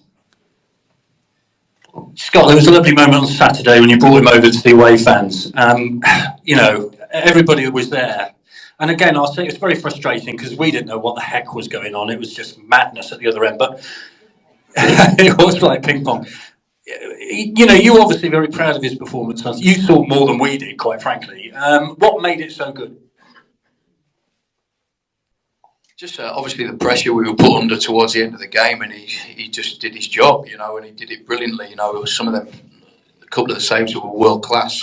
They really was, and I know we got one cleared off the line as well. Romeo Hutton cleared one off the line as well. So it was backs against the wall, and he had a calm head and did his job properly, and he's been outstanding, and he come under a bit of criticism early on in the season, in the first home game, which we couldn't understand really. You know, these young lads are trying to make their way in the game, and he come under a bit of criticism. And I don't know if you remember the game, but he was man of the match that game as well, and rightly so. He's gone on and done brilliant for us, and like Sandro just said, he's going to have a massive future at the high end of the game for sure. Right, this is from Tom. In 5 years' time, what does success look like behind the scenes off the pitch? For example, staffing structure, stadium, season ticket sales, revenue, commercial offerings. I guess the question, Clem, is where do you see the club in 5 years? Where do I see the club in 5 years? Look, obviously we want to buy the ground, we want to develop all the stadium, have a training pitch that is ours, and obviously go up in the leagues. Obviously I want to go to the Premier League. That's my ultimate goal. But if we don't build the foundations properly, we're never going to get there. So we need to make sure that our foundations are right and our infrastructure is right. And we can't build a sustainable club without the right foundations. That's my goal.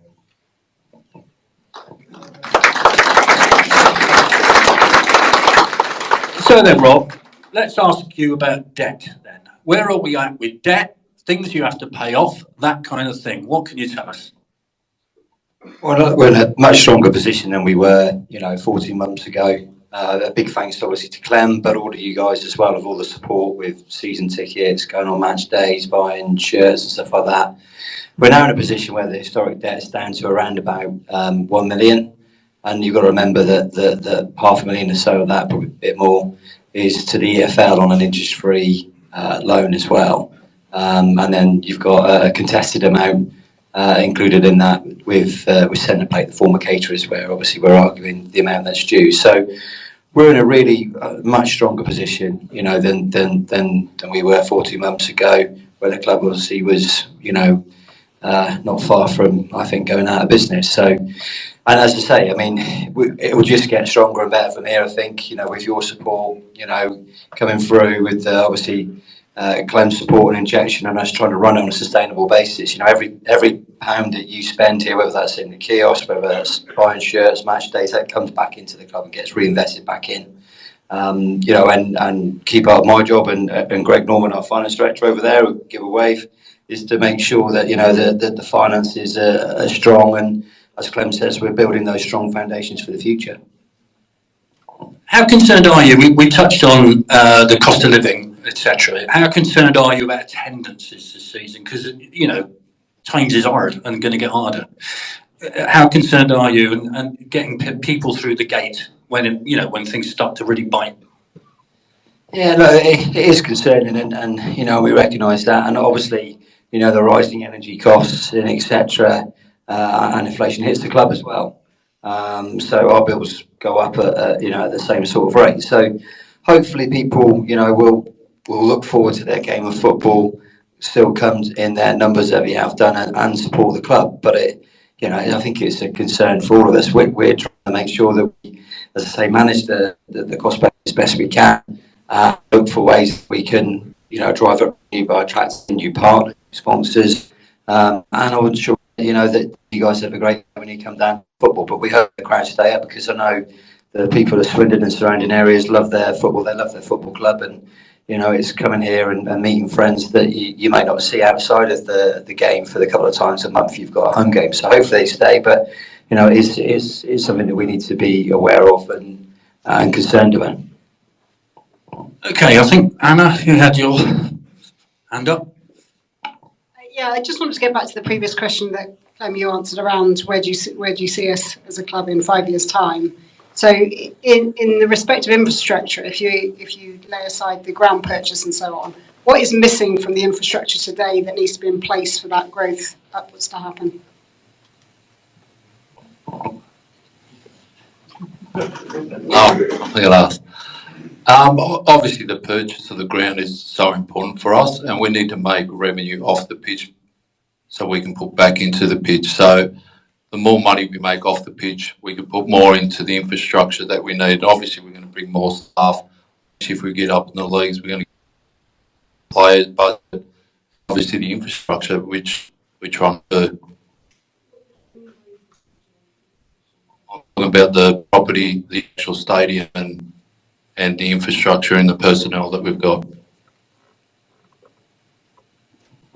Any more from the floor? Tim, can we make our way? We're trying to get the microphones to you so that the Tom Broadbent Lounge people can pick up the question. How many season tickets have we now sold? 6,000 to Australia, I think, was the actual target. How many? So we're at 5,100. So if you haven't bought one, you still got time to, and you might get a lucky trip to Australia with Clem and with Dee as well, with the background there. And we're going to keep that competition open because in the next month or so we'll come out with half season tickets and match day bundle options and stuff like that, as we've done before, which hopefully be good Christmas presents for people. They only get single though, right? That's true. We'll look at that, Pete. Right. Sorry. Yes. Yeah. Where are we with the statues? Don Rogers, John Trollope. It's something we've discussed at the advisory board. It's something obviously the Supporters Trust are running with. I think they've got some designs on Don as being the first one. I think they're waiting for the next little version, if you like, the test version before sort of working that through. But it's progressing well. We'll get another update in the next advisory board meeting, which is next week. Okay. This is, I've got a name on this, but due to the FA charge still hanging over the club, will it be dealt with this season? And if we get a bad result of points deduction, have you made any preparation for this? Clem, do you want to take this? We won't get any points deduction, that's for sure. We'll probably get a fine, which we're trying to sort out. We'll probably get, I think, adjourned till after Christmas. Okay, short and sweet. Right, anybody else got any more? Yeah, I guess my question is for Scott. How much is the change in substitutions using 5 or 5 available? How much like disruption or advantage do you think that has given you, or headache has it given you?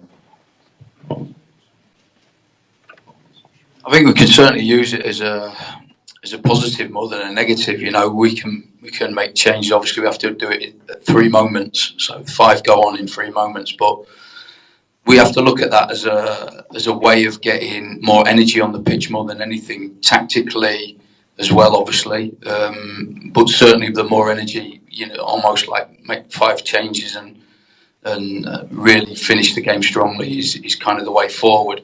But I feel as if at the moment with how the game's panned out, I feel as if I haven't had to do that. But it certainly gives us an option to do that in order for us to get more energy on the pitch late, especially later on in the games. But yeah, I see it as a real positive. I don't think it destructs us at all. I think it's a positive. Okay, got another one for you here. Last season we lost too many at home. Here we are in October, 2 wins, 2 draws. What's changed about the home form? I think it's hard to measure that, if I'm honest with you, because we're different. You know, we're a different team now. The way we train is slightly different. The way we prepare for the game is slightly different. You know, I know there was a period of time when we had the players in at 11 o'clock for a 3 o'clock kickoff on a Saturday for pre-match and meetings. And come 3 o'clock, you know, you can imagine what the players were like, you know. So I've not gone down that road this season. I've felt that I can trust the players to eat the right foods at home, and trusting them to do that, and I know they will. And they come in later. 1:15 is the meet time for them to come in for a 3 o'clock kickoff. And I feel as if the structure is really simple. They come in, we have a meeting in the dressing rooms where we go through elements of the opposition we're going to play against and certain things that we've worked on, kind of reinforcing what we've worked on. And it's really simple, and maybe that's got something to do with it, the fact that we've not kind of gone overboard and brought them in, hours and hours and hours before the game. Maybe that, I don't know. I think it's a difficult one to measure. But I feel as if players like simple structures as opposed to kind of long, complicated ones. It's lovely to see a home win, there's no doubt about that. This is a very simple one, Rob. Can we please have the XTC music back, as opposed to Blood All Over, which is the Crystal Palace song, Swindon's own XTC.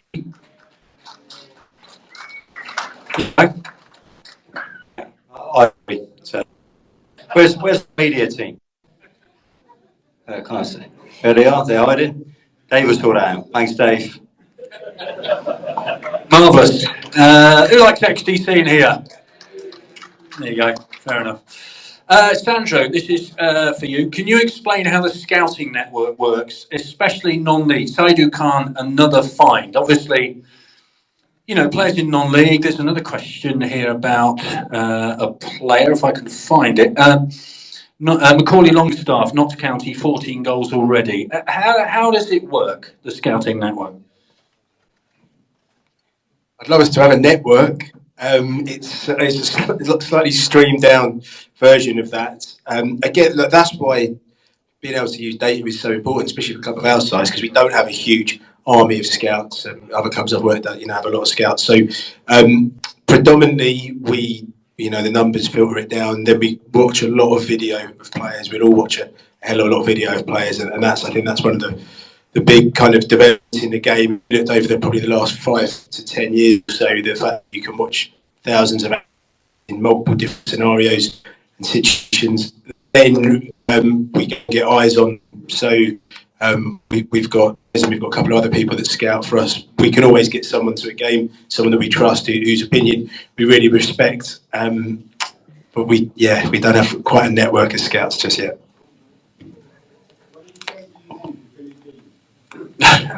Why are you changing your name to Billy? I mean, Moneyball gets thrown at your lot. It's a great film, great story. Oakland Athletics, blah, blah, blah. Goes to Boston Red Sox are interested in Billy Bean. I mean, explain, is it based on Moneyball or not? Moneyball's the example that people understand, right? And the principle's kind of similar, but there'd be so many other elements that we try and incorporate data into our way of thinking and our way of kind of trying to find the solutions of how we can improve and look to do better. Scott touched on it earlier. We've had a 10-game review, Scott, myself and the coaching staff and the analysts, and that's something that is data driven. And then we use Scott's expertise and the team and we video footage to kind of bring it to life and make it tangible. And then that goes and gets played out on tweaks and changes that Scott and the staff will make on the training ground. That's one element. We've got a lot of kind of predictive models that we look at in terms of how we're tracking in relation to other sides and our percentage chance of finishing in every position in the league and our total expected points for the season. There's lots of different elements and ways that we'll kind of look at things. So recruitment, I suppose, is the one that we always talk about and the one that has the most attention, but we try and use data in lots of other ways just to try and make us smarter. We haven't even gone in and spoken about the work that our medical team and our sports science team do. There's huge amounts of data that's used on that, and we'll look at running distances and high speed running and sprints and accelerations and decelerations and look at the performances of that and then match that up with the performance data of how we perform as a team to try and look at correlations and patterns between that. We look at players, things like players' body fat percentages and weight, and then how that relates to their performance, and can we find patterns between their peak physical condition and then their peak performance data. So there's lots of different ways that we look, and I think it's the way that most modern businesses go. You don't have to be in football. I think everyone in this room probably will work in companies that use data to try and be more efficient, and and we're using it on the non-football side as well. So Billy Bean's and Moneyball's the obvious one, but used in lots of different ways. I'm glad I'm retired if they're going to measure fat content. Well, actually, here's a supplementary question. What was the thinking with bringing rugby coaches? It seems to have worked. Obviously, Ricky, he was a rugby player. This is the older Verata. Hello. I mean, let's have a word about the medical staff, etc. I mean, they do a fantastic job behind the scenes, don't they? Yeah, they're amazing. You know, the guys that have come into the club that have done that: Adam, Joe, Ricky, George, Ali, the physio. But yeah, they're exceptional at what they do. I think the best way of demonstrating how good they are. Look at the minutes Johnny Williams played last season. Look at the minutes Ben Gladwin played last season. Look at the minutes they're playing this season. If you want to see a tangible and a realistic example of how good they are, you only need. I think Johnny Williams played something like 25 minutes of his total career minutes last season at Swindon. So that speaks volumes, you know, and that sits in a lot of about presentations when we sit down and sell the club to players. I think rugby is really important. I think actually rugby, both union and league, union in the case of Ricky and George, is a sport that is, I think it's quite a long way ahead of football. I think it's quite advanced in its thought processes and its thinking. We're still yet to see subs warming up on spin bikes, aren't we? But we've seen that in rugby. There's loads of different examples and loads of different elements, but I think also different ways of thinking are really important for how you drive improvements within a football club. So having people that come from a different background have been really key to us being better. And we've also got guys, you know, that come from kind of a boxing background, a fighting background, so kind of that MMA and the type world as well. And again, if you look at the camps that fighters go into, there's an awful lot we can learn from that as well. So, and I think when you're a club at our level, we don't have the budget, but that doesn't mean we can't think better and smarter than a lot of clubs that are much higher up the football pyramid than ourselves. Yeah, we can kind of look at the data into that side of things as well. Work really closely with Ricky and George, and we look at the data in terms of running distances and that, and little things like we know as a team we want to be running over 104,000 miles, kilometers. Sorry, miles. In order for us to not win a game, so we kind of really look at the detail of that. Each player, what distance they're covering, meters per minute, live feed on the bench, meters per minute speak. So I'll turn to John and say, right, you know, how's these meters per minute looking? And he's like, well, he's down a bit. He's about 103 meters per minute. Right, it needs to be up. So you put a message on. You need to go up on your running stats.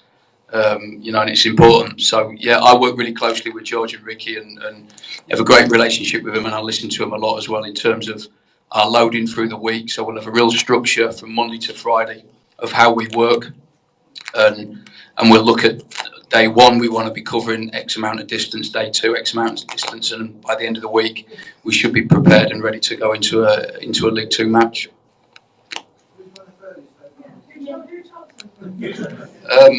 Furthest this season, I think, is Ronan Darcy. I think so. Saidu Khan, really high.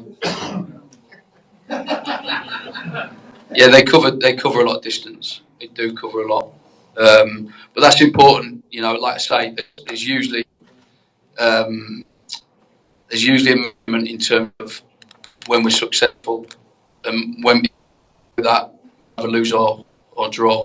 If we're that marker, we normally win. So it's important that we keep on at the players in terms of covering them distances. Really important. Should say congratulations to Ali and Kian as well, actually, for their impending expectation after the new year. So, you know, congratulations, Ali and Kian. Yeah, go on, round of applause, go on. She might be a bit slower running on the pitch, but, you know, that'll be fine. Tim, I think we've got a question from the audience now. Yeah, I'd like to go back to this undisclosed. You gave me a very good reason why the reasons were. I think the only club that protected was Hibernian. I think all of us loved Harry McCurdy when he was here. He was a cult figure. But we got him for nothing. Did we get the one best season out of him that he was going to produce? And I just think if the fans knew how much we got for him, that would have taken pressure off you four guys sat there arranging it. If the results hadn't gone the right way, there's a part of me, in the 51 years I've supported the club, last year's manager was the most divisive manager we've had with the support. I found that he split the support more or less straight down the middle. There was times when it literally come to blows with the pro and the against Ghana, the camp. I'm really pleased that we got a manager who's showing some passion and actually is fan friendly. So I just think that it protected Hibernian. I think if we'd have known what we got for Harry McCurdy, a lot of us would have said it might have been good business. Time to move on. Okay, do you want to? I mean, we've been, we'll ask. I don't think I'm allowed to say anyway. I think we'd get in trouble with Hibs. I suppose that you're not going to get the answer that you want. So I'll be blunt from the start. But Harry's contract was up at the end of the season, and we had to ensure that we took a decision that was the best possible decision for the football club financially. What I would say is part of the reason why it took so long to get the deal over the line and why it went so late into the night, and why a lot of us were probably left the county ground at about 2 a.m. Was that's a really strong position to be in as a selling club on deadline day. The reality is you don't really want to be a buying club, but you do want to be a selling club, and that enabled us to really drive a really, really strong deal. And the other thing that I can say is that there's a fee that's been paid for Harry, but there are other add-ons and sell-ons within the deal as well. So again, it's a very club-friendly deal for us. And again, we talk about club-friendly deals in terms of the contracts we offer to players. We want to make sure when we sell players, they're club-friendly as well. So you have the add-ons, you have the sell-ons. So there's the opportunity to keep driving revenue and bringing transfer money into the club off the back of those. Yeah, absolutely. Yeah, we are really happy. I think maybe at the end of last season, you pluck a figure out your head that you'd like, but I suppose it's a little bit like selling your house. It's only worth what someone's prepared to pay for it. And I think Harry himself had ideas on where he wanted to go and the level he wanted to play at as well. But the transfer window was different this summer as it is every summer. I think it was really, really slow to start with, and there wasn't loads of activity, and then it sort of seemed to go absolutely mental in the last 7 days or so.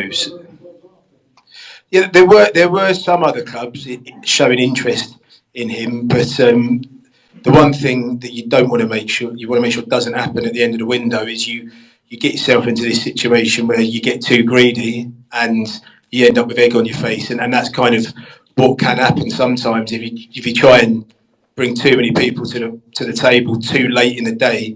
You can end up in a difficult situation. So it does turn into a little bit of a poker match, and it's a case of how do we make sure we've got the best deal for the club and the one that we think is guaranteed and is definitely going to happen, and combined obviously with the player being happy, that the player's happy with their personal terms and it's a club they want to move to, and all of those things considered, I think the club's really happy with the deal, and most importantly as well, I think Harry's really happy with the opportunity that he's got. He was a wonderful servant to the football club in a short period of time. He built a real affinity with the fans. I think he'll almost be like the poster boy for what we're trying to do at this football club, to an extent that we're bringing undervalued and underdeveloped talent, give them a brilliant environment and a platform to showcase their talent from, and then if the right opportunity comes, we won't stand in their way.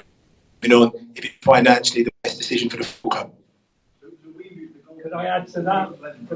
Hang on. It's very difficult because we're on the Tom Broadbent Lounge at the moment, and they can't hear if you just suddenly shout. So if you'll forgive me, we'll wait till the microphone gets. We've got more questions too from the Tom Broadbent Lounge. Would you like to ask you a question, sir? Just to add to that, I think you comprehensively answered the Harry McCurdy issue, but all the transfers in the transfer window are undisclosed. It's difficult for fans to judge what's going on when all you ever read is that player left undisclosed, that player was bought undisclosed. So why were all the transfers undisclosed?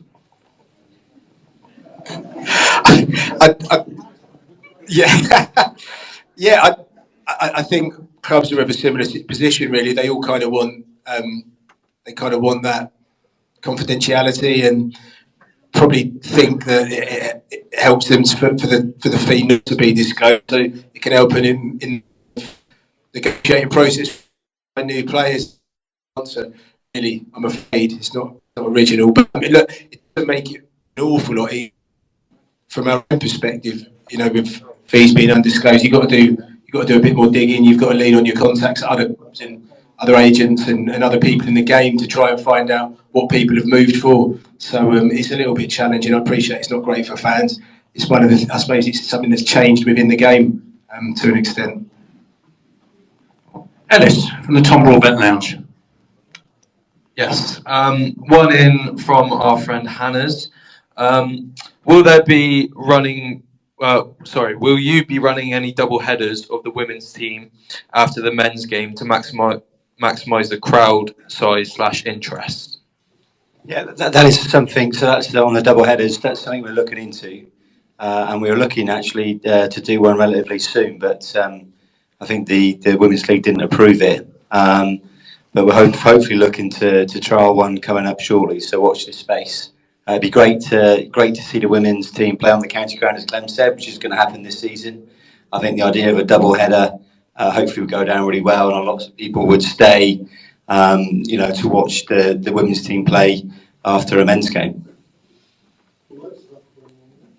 They would be. That's true. But look, and there was a cost element to that. But look, we want to support the women's team. As Clem said, we've made those strides. We think there's great opportunity for the women's team, women's game. The right thing to do, and it'd be great to see both teams progress up the leagues together. Any more, Ellis? Yeah.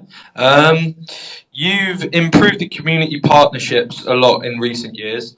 What more do you plan to do around school and young people engagement for the next generation of fans? Look, I think the football club does a great amount. I have to say our community foundation is fantastic as well. John and Shane do a great job there. We work very closely with them.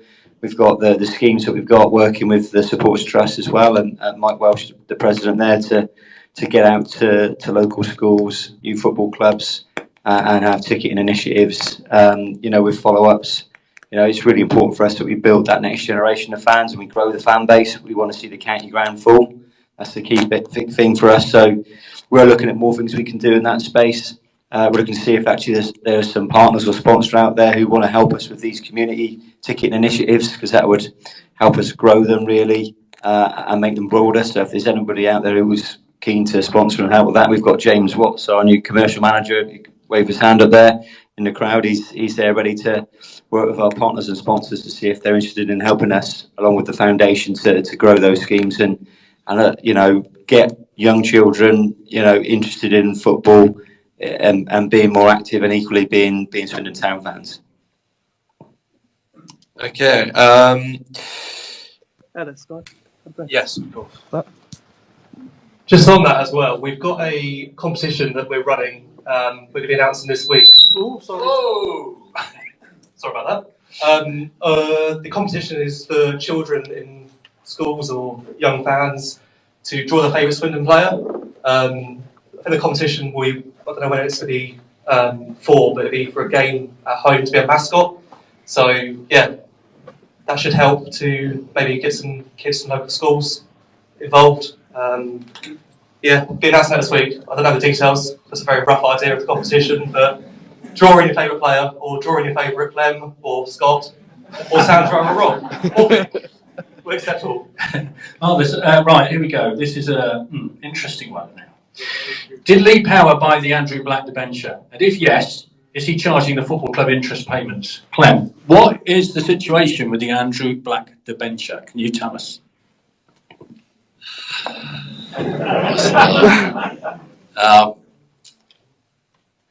The debentures have been sorted out, hopefully in the next couple of weeks.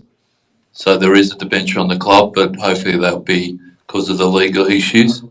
Hopefully they'll be sorted out. We'll give you some good news in the next week or so. So, is it fair to say it's being paid? Yes. There you go. Right, this is now, I don't know, but those of us who go to away games, home games, etc., and buy a bottle of fizzy stuff, to drink, this is a really annoying, I don't know, you can't actually answer this.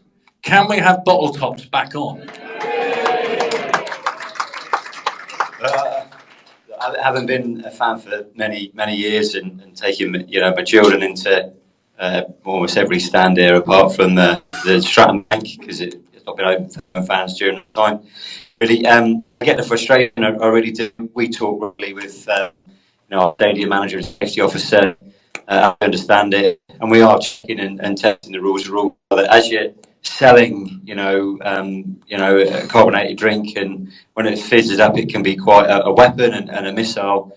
The advice we get from the safety authorities is to remove the lid. Now, that's because if we don't, we could get into trouble with those safety authorities. Now we are reviewing it because I get the frustration. I do. I've been there myself with kids and trying to manage kids where you've got a bottle open is really difficult. I haven't tried that myself.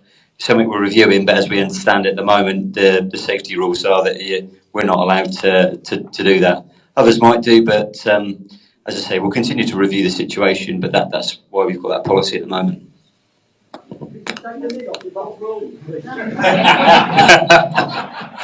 It is annoying. Everybody. It is. It's simple as that. Alice, you got any more? Yes. Give me 2 seconds. What is Chris Kiley's role at the club? And that's from Nathan.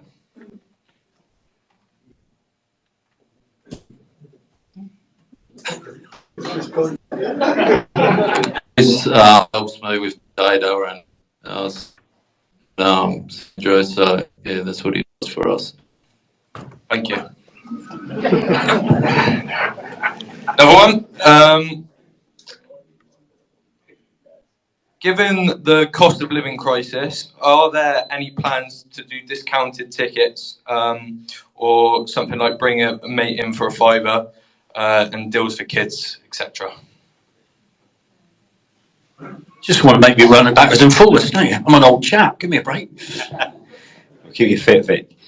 So look, I mean, it's something that we're considering looking at. I think when we come out with the match day bundles and the half season tickets, I think we'll offer some really good value tickets. Obviously, we've got a balance. We've got to generate obviously the revenue of the club to continue to build it, pay the debts, build the foundations, as Clem says, and we've got obviously own rising costs ourselves. But it's something that we're keen to look at. Especially as we get more demand from fans and fill the stadium. It'd be great to see another game where we've got sufficient demand to open the Stratton Bank, like we did against Barrow last year. So it's something considered to look at. I think you'll see some good value deals coming through, as I say, in the next month or two. And what we have got is great value in terms of season tickets, which really do give great value, and half season tickets will do as well when they come on sale. Right, goal kicks. Why do we persist with short goal kicks when we always seem to get in a right mess with them? Mr. Scott Lindsay.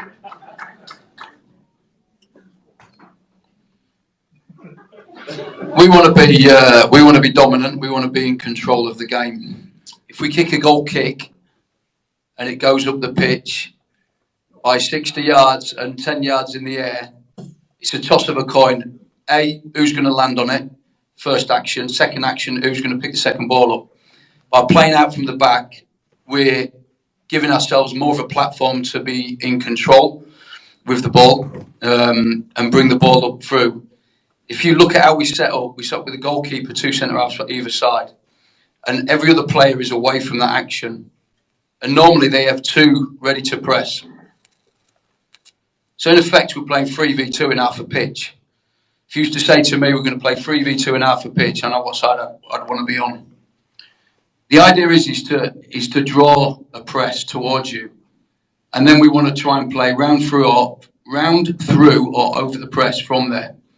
And subsequently trying to work the ball with that control through the thirds of the pitch. And we feel that there's a lot of joy can be had from it.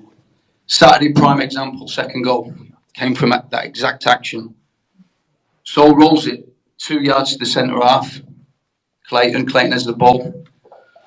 Fraser Blake Tracy comes in the pitch off the shape, play through. 8 passes later, the ball's in the net. Now, that doesn't happen every time, obviously, because there's 11 other players out there trying to stop us from doing that. If we could play from A to B in one pass and stick it in their net, I would do it every time.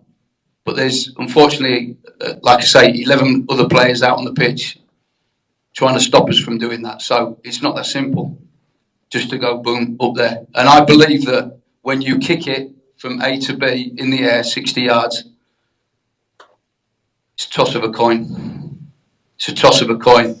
We did a study on it last time I was there at Swindon in 2015, and the study kind of told us that every time we kick it off the ground, up the pitch, within 30 seconds our goalkeeper's making a save again. When we played out from the back, played through the thirds, within 30 seconds their keeper always certainly having an attacking action from the back end of that. So that's the reason why we do it. We want to be dominant, we want to be controlled, we want to be in charge of the game and in charge of the ball by kicking it 60 yards up the pitch. Listen, there's times when we have to. If they put a mad press on, we can't invite the press because the press is already there, then yeah, we have to. But we have to be smart with how we do it. We have to be positioned properly. We have to make sure that not just that we position properly for the first action, but we're ready for the second, third and fourth action after which.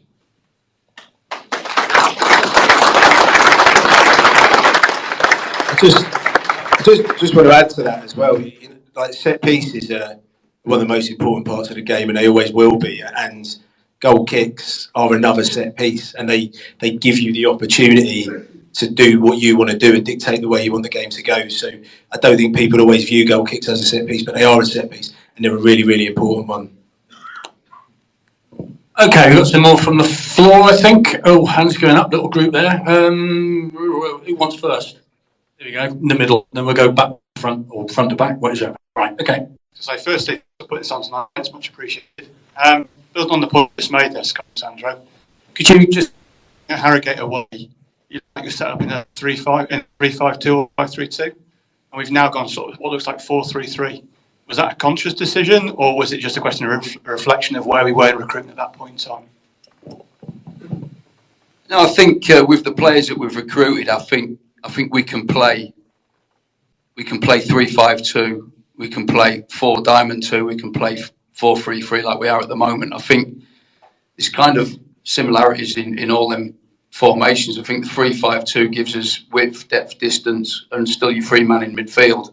I think you look at the 4-3-3 gives you width, depth, distance, and 3-man in midfield.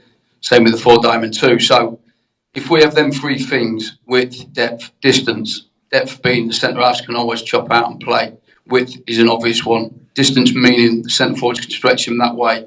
Then we feel that there'll be enough spaces in the middle of the pitch to go and play and pick pockets and get your Gladwins, your Darcys on the ball and play. So there's in my opinion, very similarities in terms of the 3-5-2 or like we're playing at the moment 4-3-3. The 3-5-2 obviously gives 2 strikers as well, which I know supporters like to see that. But I also feel that there's, I think, especially in League Two, I think a lot of League Two teams like to play against 2 strikers. You ask most centre halves in League Two, they want to mark 2 strikers. I think it becomes difficult when you've got a Jacob Wakeling coming in off the left, you've got a Johnny Williams coming in off the right, and you've got a Jeff Cott floating in between the 2 strikers. They don't know whether to mark, whether to go in tight, whether to drop off, and it confuses them slightly. And then to add to that, you've got the real pace of Tyrese Shade as well, you know, so it's difficult for oppositions to mark a 4-3-3. So yeah, there's pluses and minuses to all, to kind of both systems, but there was no real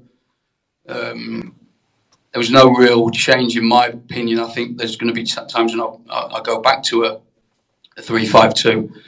Depending on who you're playing against. I think it probably suits if you're playing against 2 strikers to play against back 3. If you play against a front 3, it doesn't. So again, it depends on who you're playing against.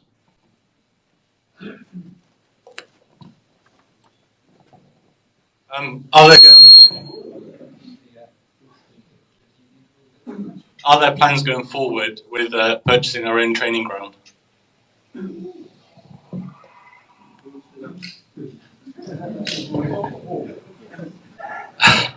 We're trying to buy the stadium first, so let's try to buy that, and then we'll look at the training ground.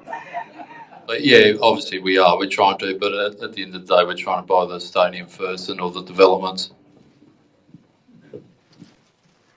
Just as a subsequent to that, isn't there a deal to be done with Supermarine with Webswood Stadium? I mean, you've got so many facilities up there, close to it. He's obviously a Swindon fan. I don't know. Oh, look, we speak to chairs quite a bit. Yeah, I think there is a deal that can be done, but obviously we're looking at all options. Okay, so let's go back to the beginning of the summer then. You gave him the opportunity to re-establish his career.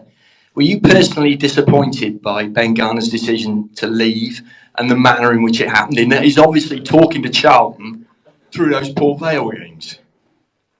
Yeah, look, we gave him the opportunity to come to Swindon. Was I disappointed? Yeah, look, I understood his position. He wanted to go to a bigger club, but I don't begrudge anyone wanting to leave if they want to further their career. I don't have any issues with it. So, look, I've had a lot of people come and go, and like I've said before, no one's bigger than the club.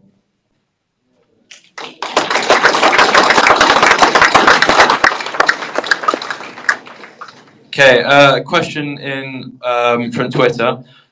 Evening all, a friend of mine has asked me to ask a question towards the non-playing staff. Given the amount of time, given the amount that have left the club recently, some of whom have left without jobs to go to, from the outside looking in, it looks as though everything is not right in the background. No, I don't agree. Listen, we came into the club. Look, there was a lot of mess here, and I'll tell you that now. People have left for their own reasons and stuff like that. There's certain people that we didn't want to go, but they left. No, I don't think the club's quite strong at the moment. We've got really strong people, from our players to our back of house staff to everybody. So no, I don't agree with that. Thank you. Next one. Do you have any plans to encourage people to attend during the World Cup, which is an opportunity to increase attendances with no Premier League games?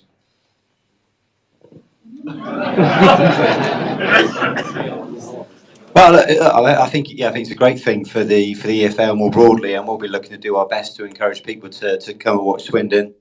I've got a mate of mine who said on a WhatsApp group that we've got, I went to school with, I missed the football this weekend. I said, real football's on, mate. Yeah, forget the Premier League, the real football's already on. So I think it's a great opportunity. I think it's also a great opportunity for us to do the Legends Bar a bit more regularly when obviously the England games are on as well. And maybe Wales as well, and cheer Johnny Williams on. But no, I think it's something that we'll definitely look at and remind people that there's a great game of football down at the county ground, and forget the multi-millionaires in the Premier League. How about the World Cup, Scott? Because obviously, there's going to be a lot of attention on that. You've got league games to play. We don't, how is it going to be an interference or not? Possibly, because we lose Johnny Williams, maybe, so that's the biggest thing for me. Of course, you want Johnny to go there and have a World Cup and enjoy himself, but it's going to be a big loss for us, so that's the biggest thing for me. And it will be just kind of business as normal. We'll be preparing and getting on with our season, and of course, it'll be the games to watch at certain times, so that'll be hopefully exciting. Scott, how are you finding it changing to the first team coach personally? Yeah, I've really enjoyed it. I've really enjoyed my time. I think, like I said earlier, I need to manage my time better. Like I say, I've put everything into it, and I just need to be efficient. And that's the biggest thing: is when you're an assistant, you can have days off and switch off. You can kind of go home and see your family and have a normal life. When you're a head coach, you can't as much anyway, so that's been the biggest difference is is kind of the work that's had to go in. But like I say, it's down to me to manage my time better than I am at the moment. Yeah. Another one. Regardless of legalities, what protection does the club/fans have in regards to the ground? If Clem sells the club, the club's 50% would be controlled by the owner.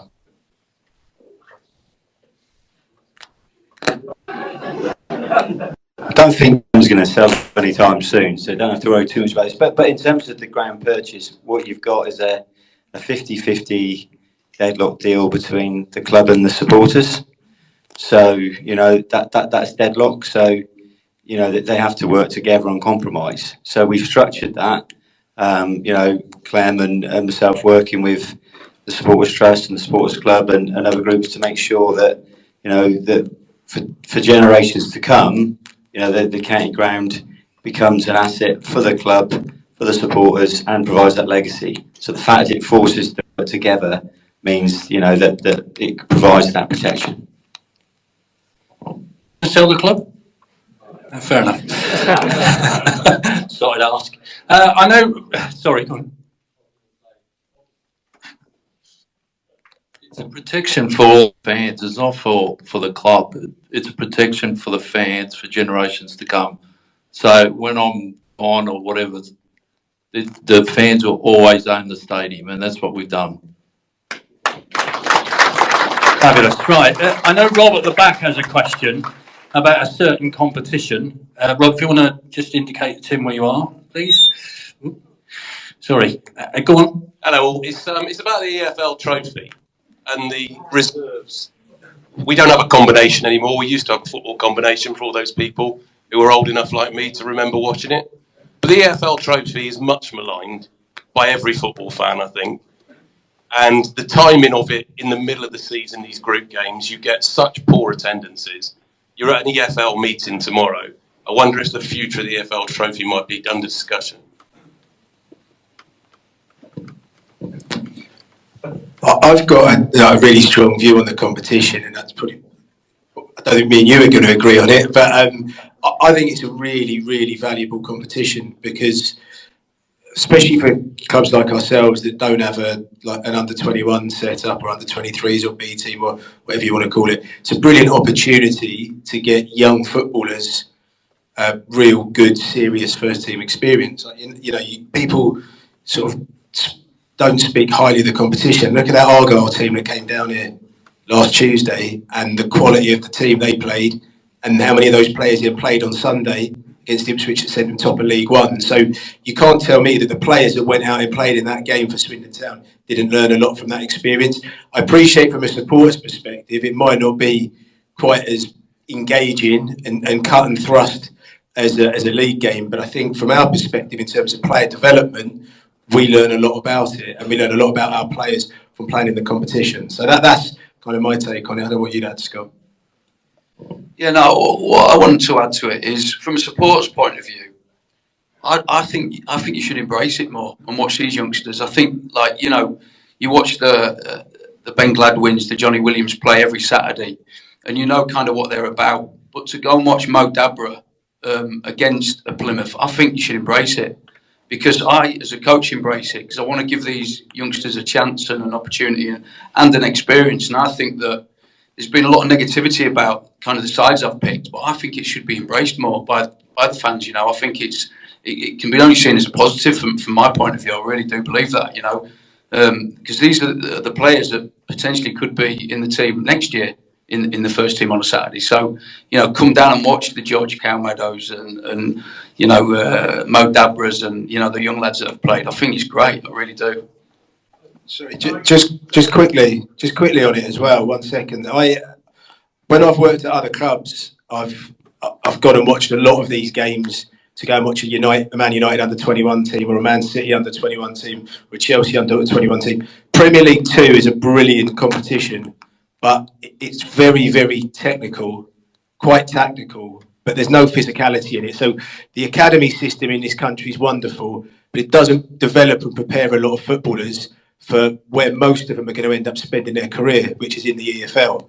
And you get to see good young players that maybe aren't going to make the grade at Man City or Man United. You get to see what they're like when they're getting kicked up in the air at Scunthorpe. And I've seen the likes of Cole Palmer and I think Shola Shoatire and some of these players at the big academies go and do well, and you see how they are. And also that then has an impact on us as a club, because those are some of the players that we might look to sign on loan, or a Tom Clayton who ends up coming to this club, or a Marcel Lavinia, and these are the types of players that you get to get an idea of what these lads are going to be like if they come in and play at this level. So it's definitely a development competition, but I think if you view it from a slightly kind of further back kind of perspective, and view it more as a development product as opposed to solely about winning, maybe you'll start to appreciate it a little bit more. On that point, if it's such a great opportunity, why don't you make it free to ticket holders? Going on from that, the first round of the League Cup, make it free to season ticket holders. First round of the FA Cup, make it free to season ticket holders, and make that as an opportunity to sell more season tickets, because you could get drawn away like we have done all the time. You wouldn't lose nothing, but you may sell more season tickets. The things that we will look at the end of the day, we've got to balance things up, and I equally think it's a really good competition. We do get some additional money from the EFL from participating in it as well, so that helps the club. But as I said, we look at these ideas and and work where we can, but we've got to balance the books to make sure that the finances sort of work. It costs quite a lot of money to put a game on. You've got security costs, etc. You've got to try and make sure you cover, and the staffing costs as well. But we're always open to looking at ideas and different ways that we can, encourage more people into the ground. Okay, we've got long left. Whiz through a few questions, if that's okay. What is the situation with the car park? We used to pay for a season ticket for parking, but that suddenly stopped without explanation. What will happen about parking when the hotel is built? This is a town end, of course, which is onto the car. So the demand for parking that we get, if you like, for disabled parking, the parking we have to provide, for staff, hospitality, etc., means that the spaces are limited.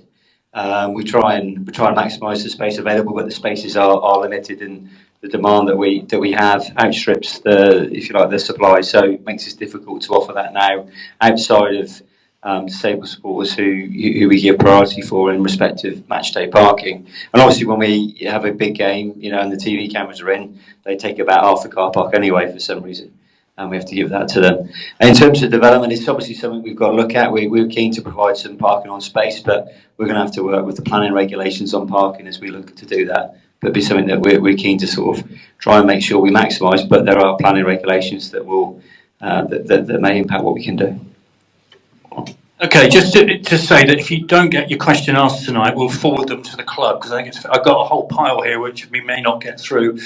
Rob and Clem, your thoughts on the government ditching the fan-led review? I think you might well know that this trust said that they're not going to implement it. This is from Matt, the SN10 Reds. What's your thoughts on that? Look, I think as a Swindon Town fan, and and obviously we've all gone through a difficult time last summer before Clem took over. I think regulation in football was needed. I think the fan-led review was very positive.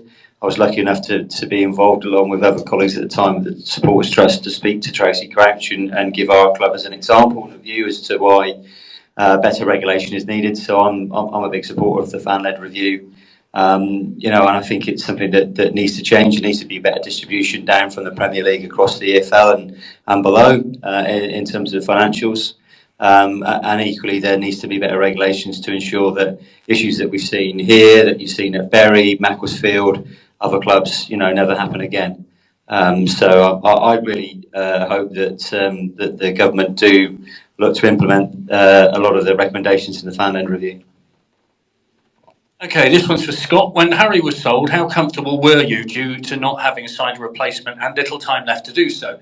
Were you gain any of his fee, undisclosed, to use on signings? This is from Roy B.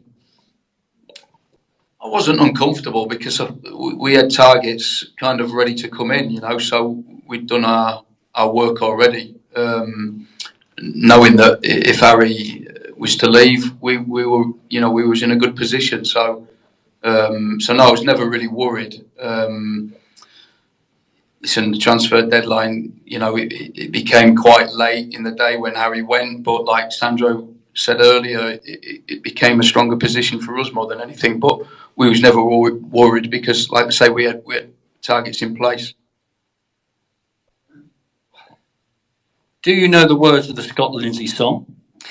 And if yes, who from the past would you choose at the back and in attack?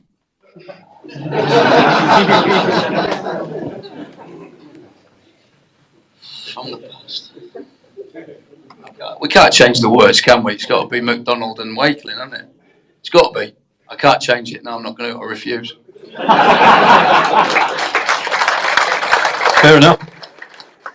The reasons why I refuse is because you might want to change the manager's name as well. You're right in a minute, honest. And the final one, because I know you gentlemen need to get off, and we got loads more, but we will forward them on. What is the intention of the funds we'll receive from Scott Twine's transfer? Will it reduce club debt or be earmarked for the playing side? E.g., a star player when we get promoted? From Andy. Who wants to take that one?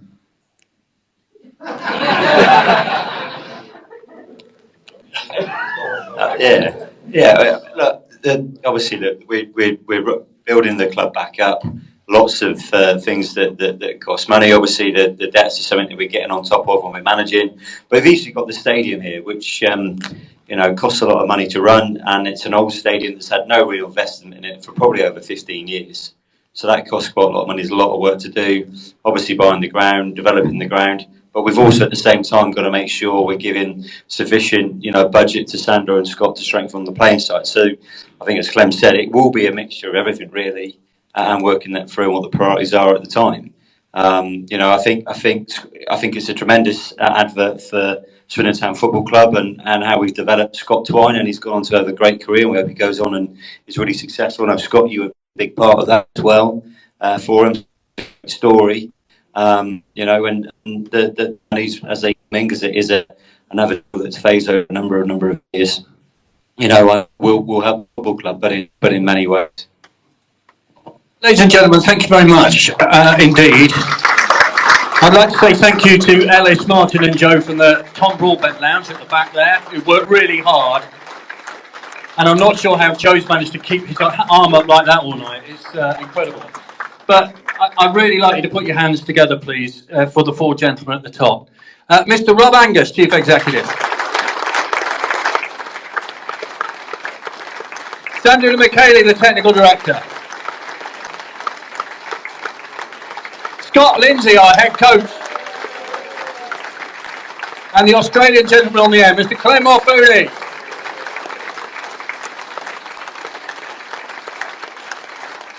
Thank you very much indeed. Here's my boss, Mr. Andy Cousins. Big round of applause for Vic Morgan.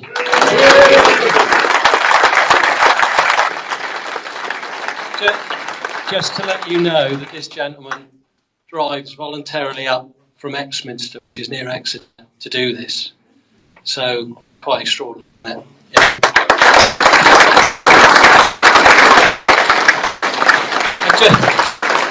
A couple of things before we go. Very much for attendance. Thank you very much to the four gentlemen here. On our way out, we've got some buckets, if people do have any cash on them now, for the Wiltshire Air Ambulance. I'm sure a very deserved cause. And also, if you are interested, as I say, on Monday, October the 3rd, we have Lee Peacock and Christian Roberts here on a Monday night panel. Again, Vic will be our compere. And if you'd like to purchase tickets, they're only £5. They're available as you go out as well. So once again, thank you so much for coming out tonight, and we'll see you on Saturday.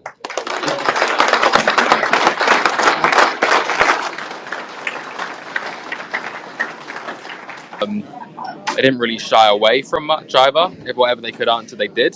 I really enjoyed it. Mate, talk about shying away from answers, shying away from questions. Ellis did not. No, mate, I was asking took some absolute stones from that. You did take some stones. Fair play, mate. Well I ain't got a black eye, so I take that as a positive. Yeah, they'll wait for you in the car park. Yeah. Your car's been keyed 15 times. Now, I won't keep the stream going much longer. Obviously, we had almost 3 hours. I hope you guys enjoyed listening to that. Obviously, it'll be recorded on Twitter, so listen back at your will. Spotify, YouTube, hopefully as well. So, yeah, everyone listening, listen again. Thank you for your questions. Obviously, I'll do the draw when I get home of the Dan Designs competition. I'll message the winners of that competition with your prize. It'll be a Clem Morfuni print or a Scott Lindsay print. One straight for the man cave, I believe, or the fridge. We've got a Dean McMackin coming in. Oh, he's having a fight with Martin. We'll leave it at that. Anyway, guys, yeah, thank you very much for listening. Make sure you listen in on Saturday. We'll have the match day live from the Legends Lounge for the visit of Northampton. Yeah, as I say, usually we'd end with the views in this show are not those of the football club, but this time, in fact, it is the views of the football club. So, yeah, thank you very much for listening to Broadbent Lounge. Night all.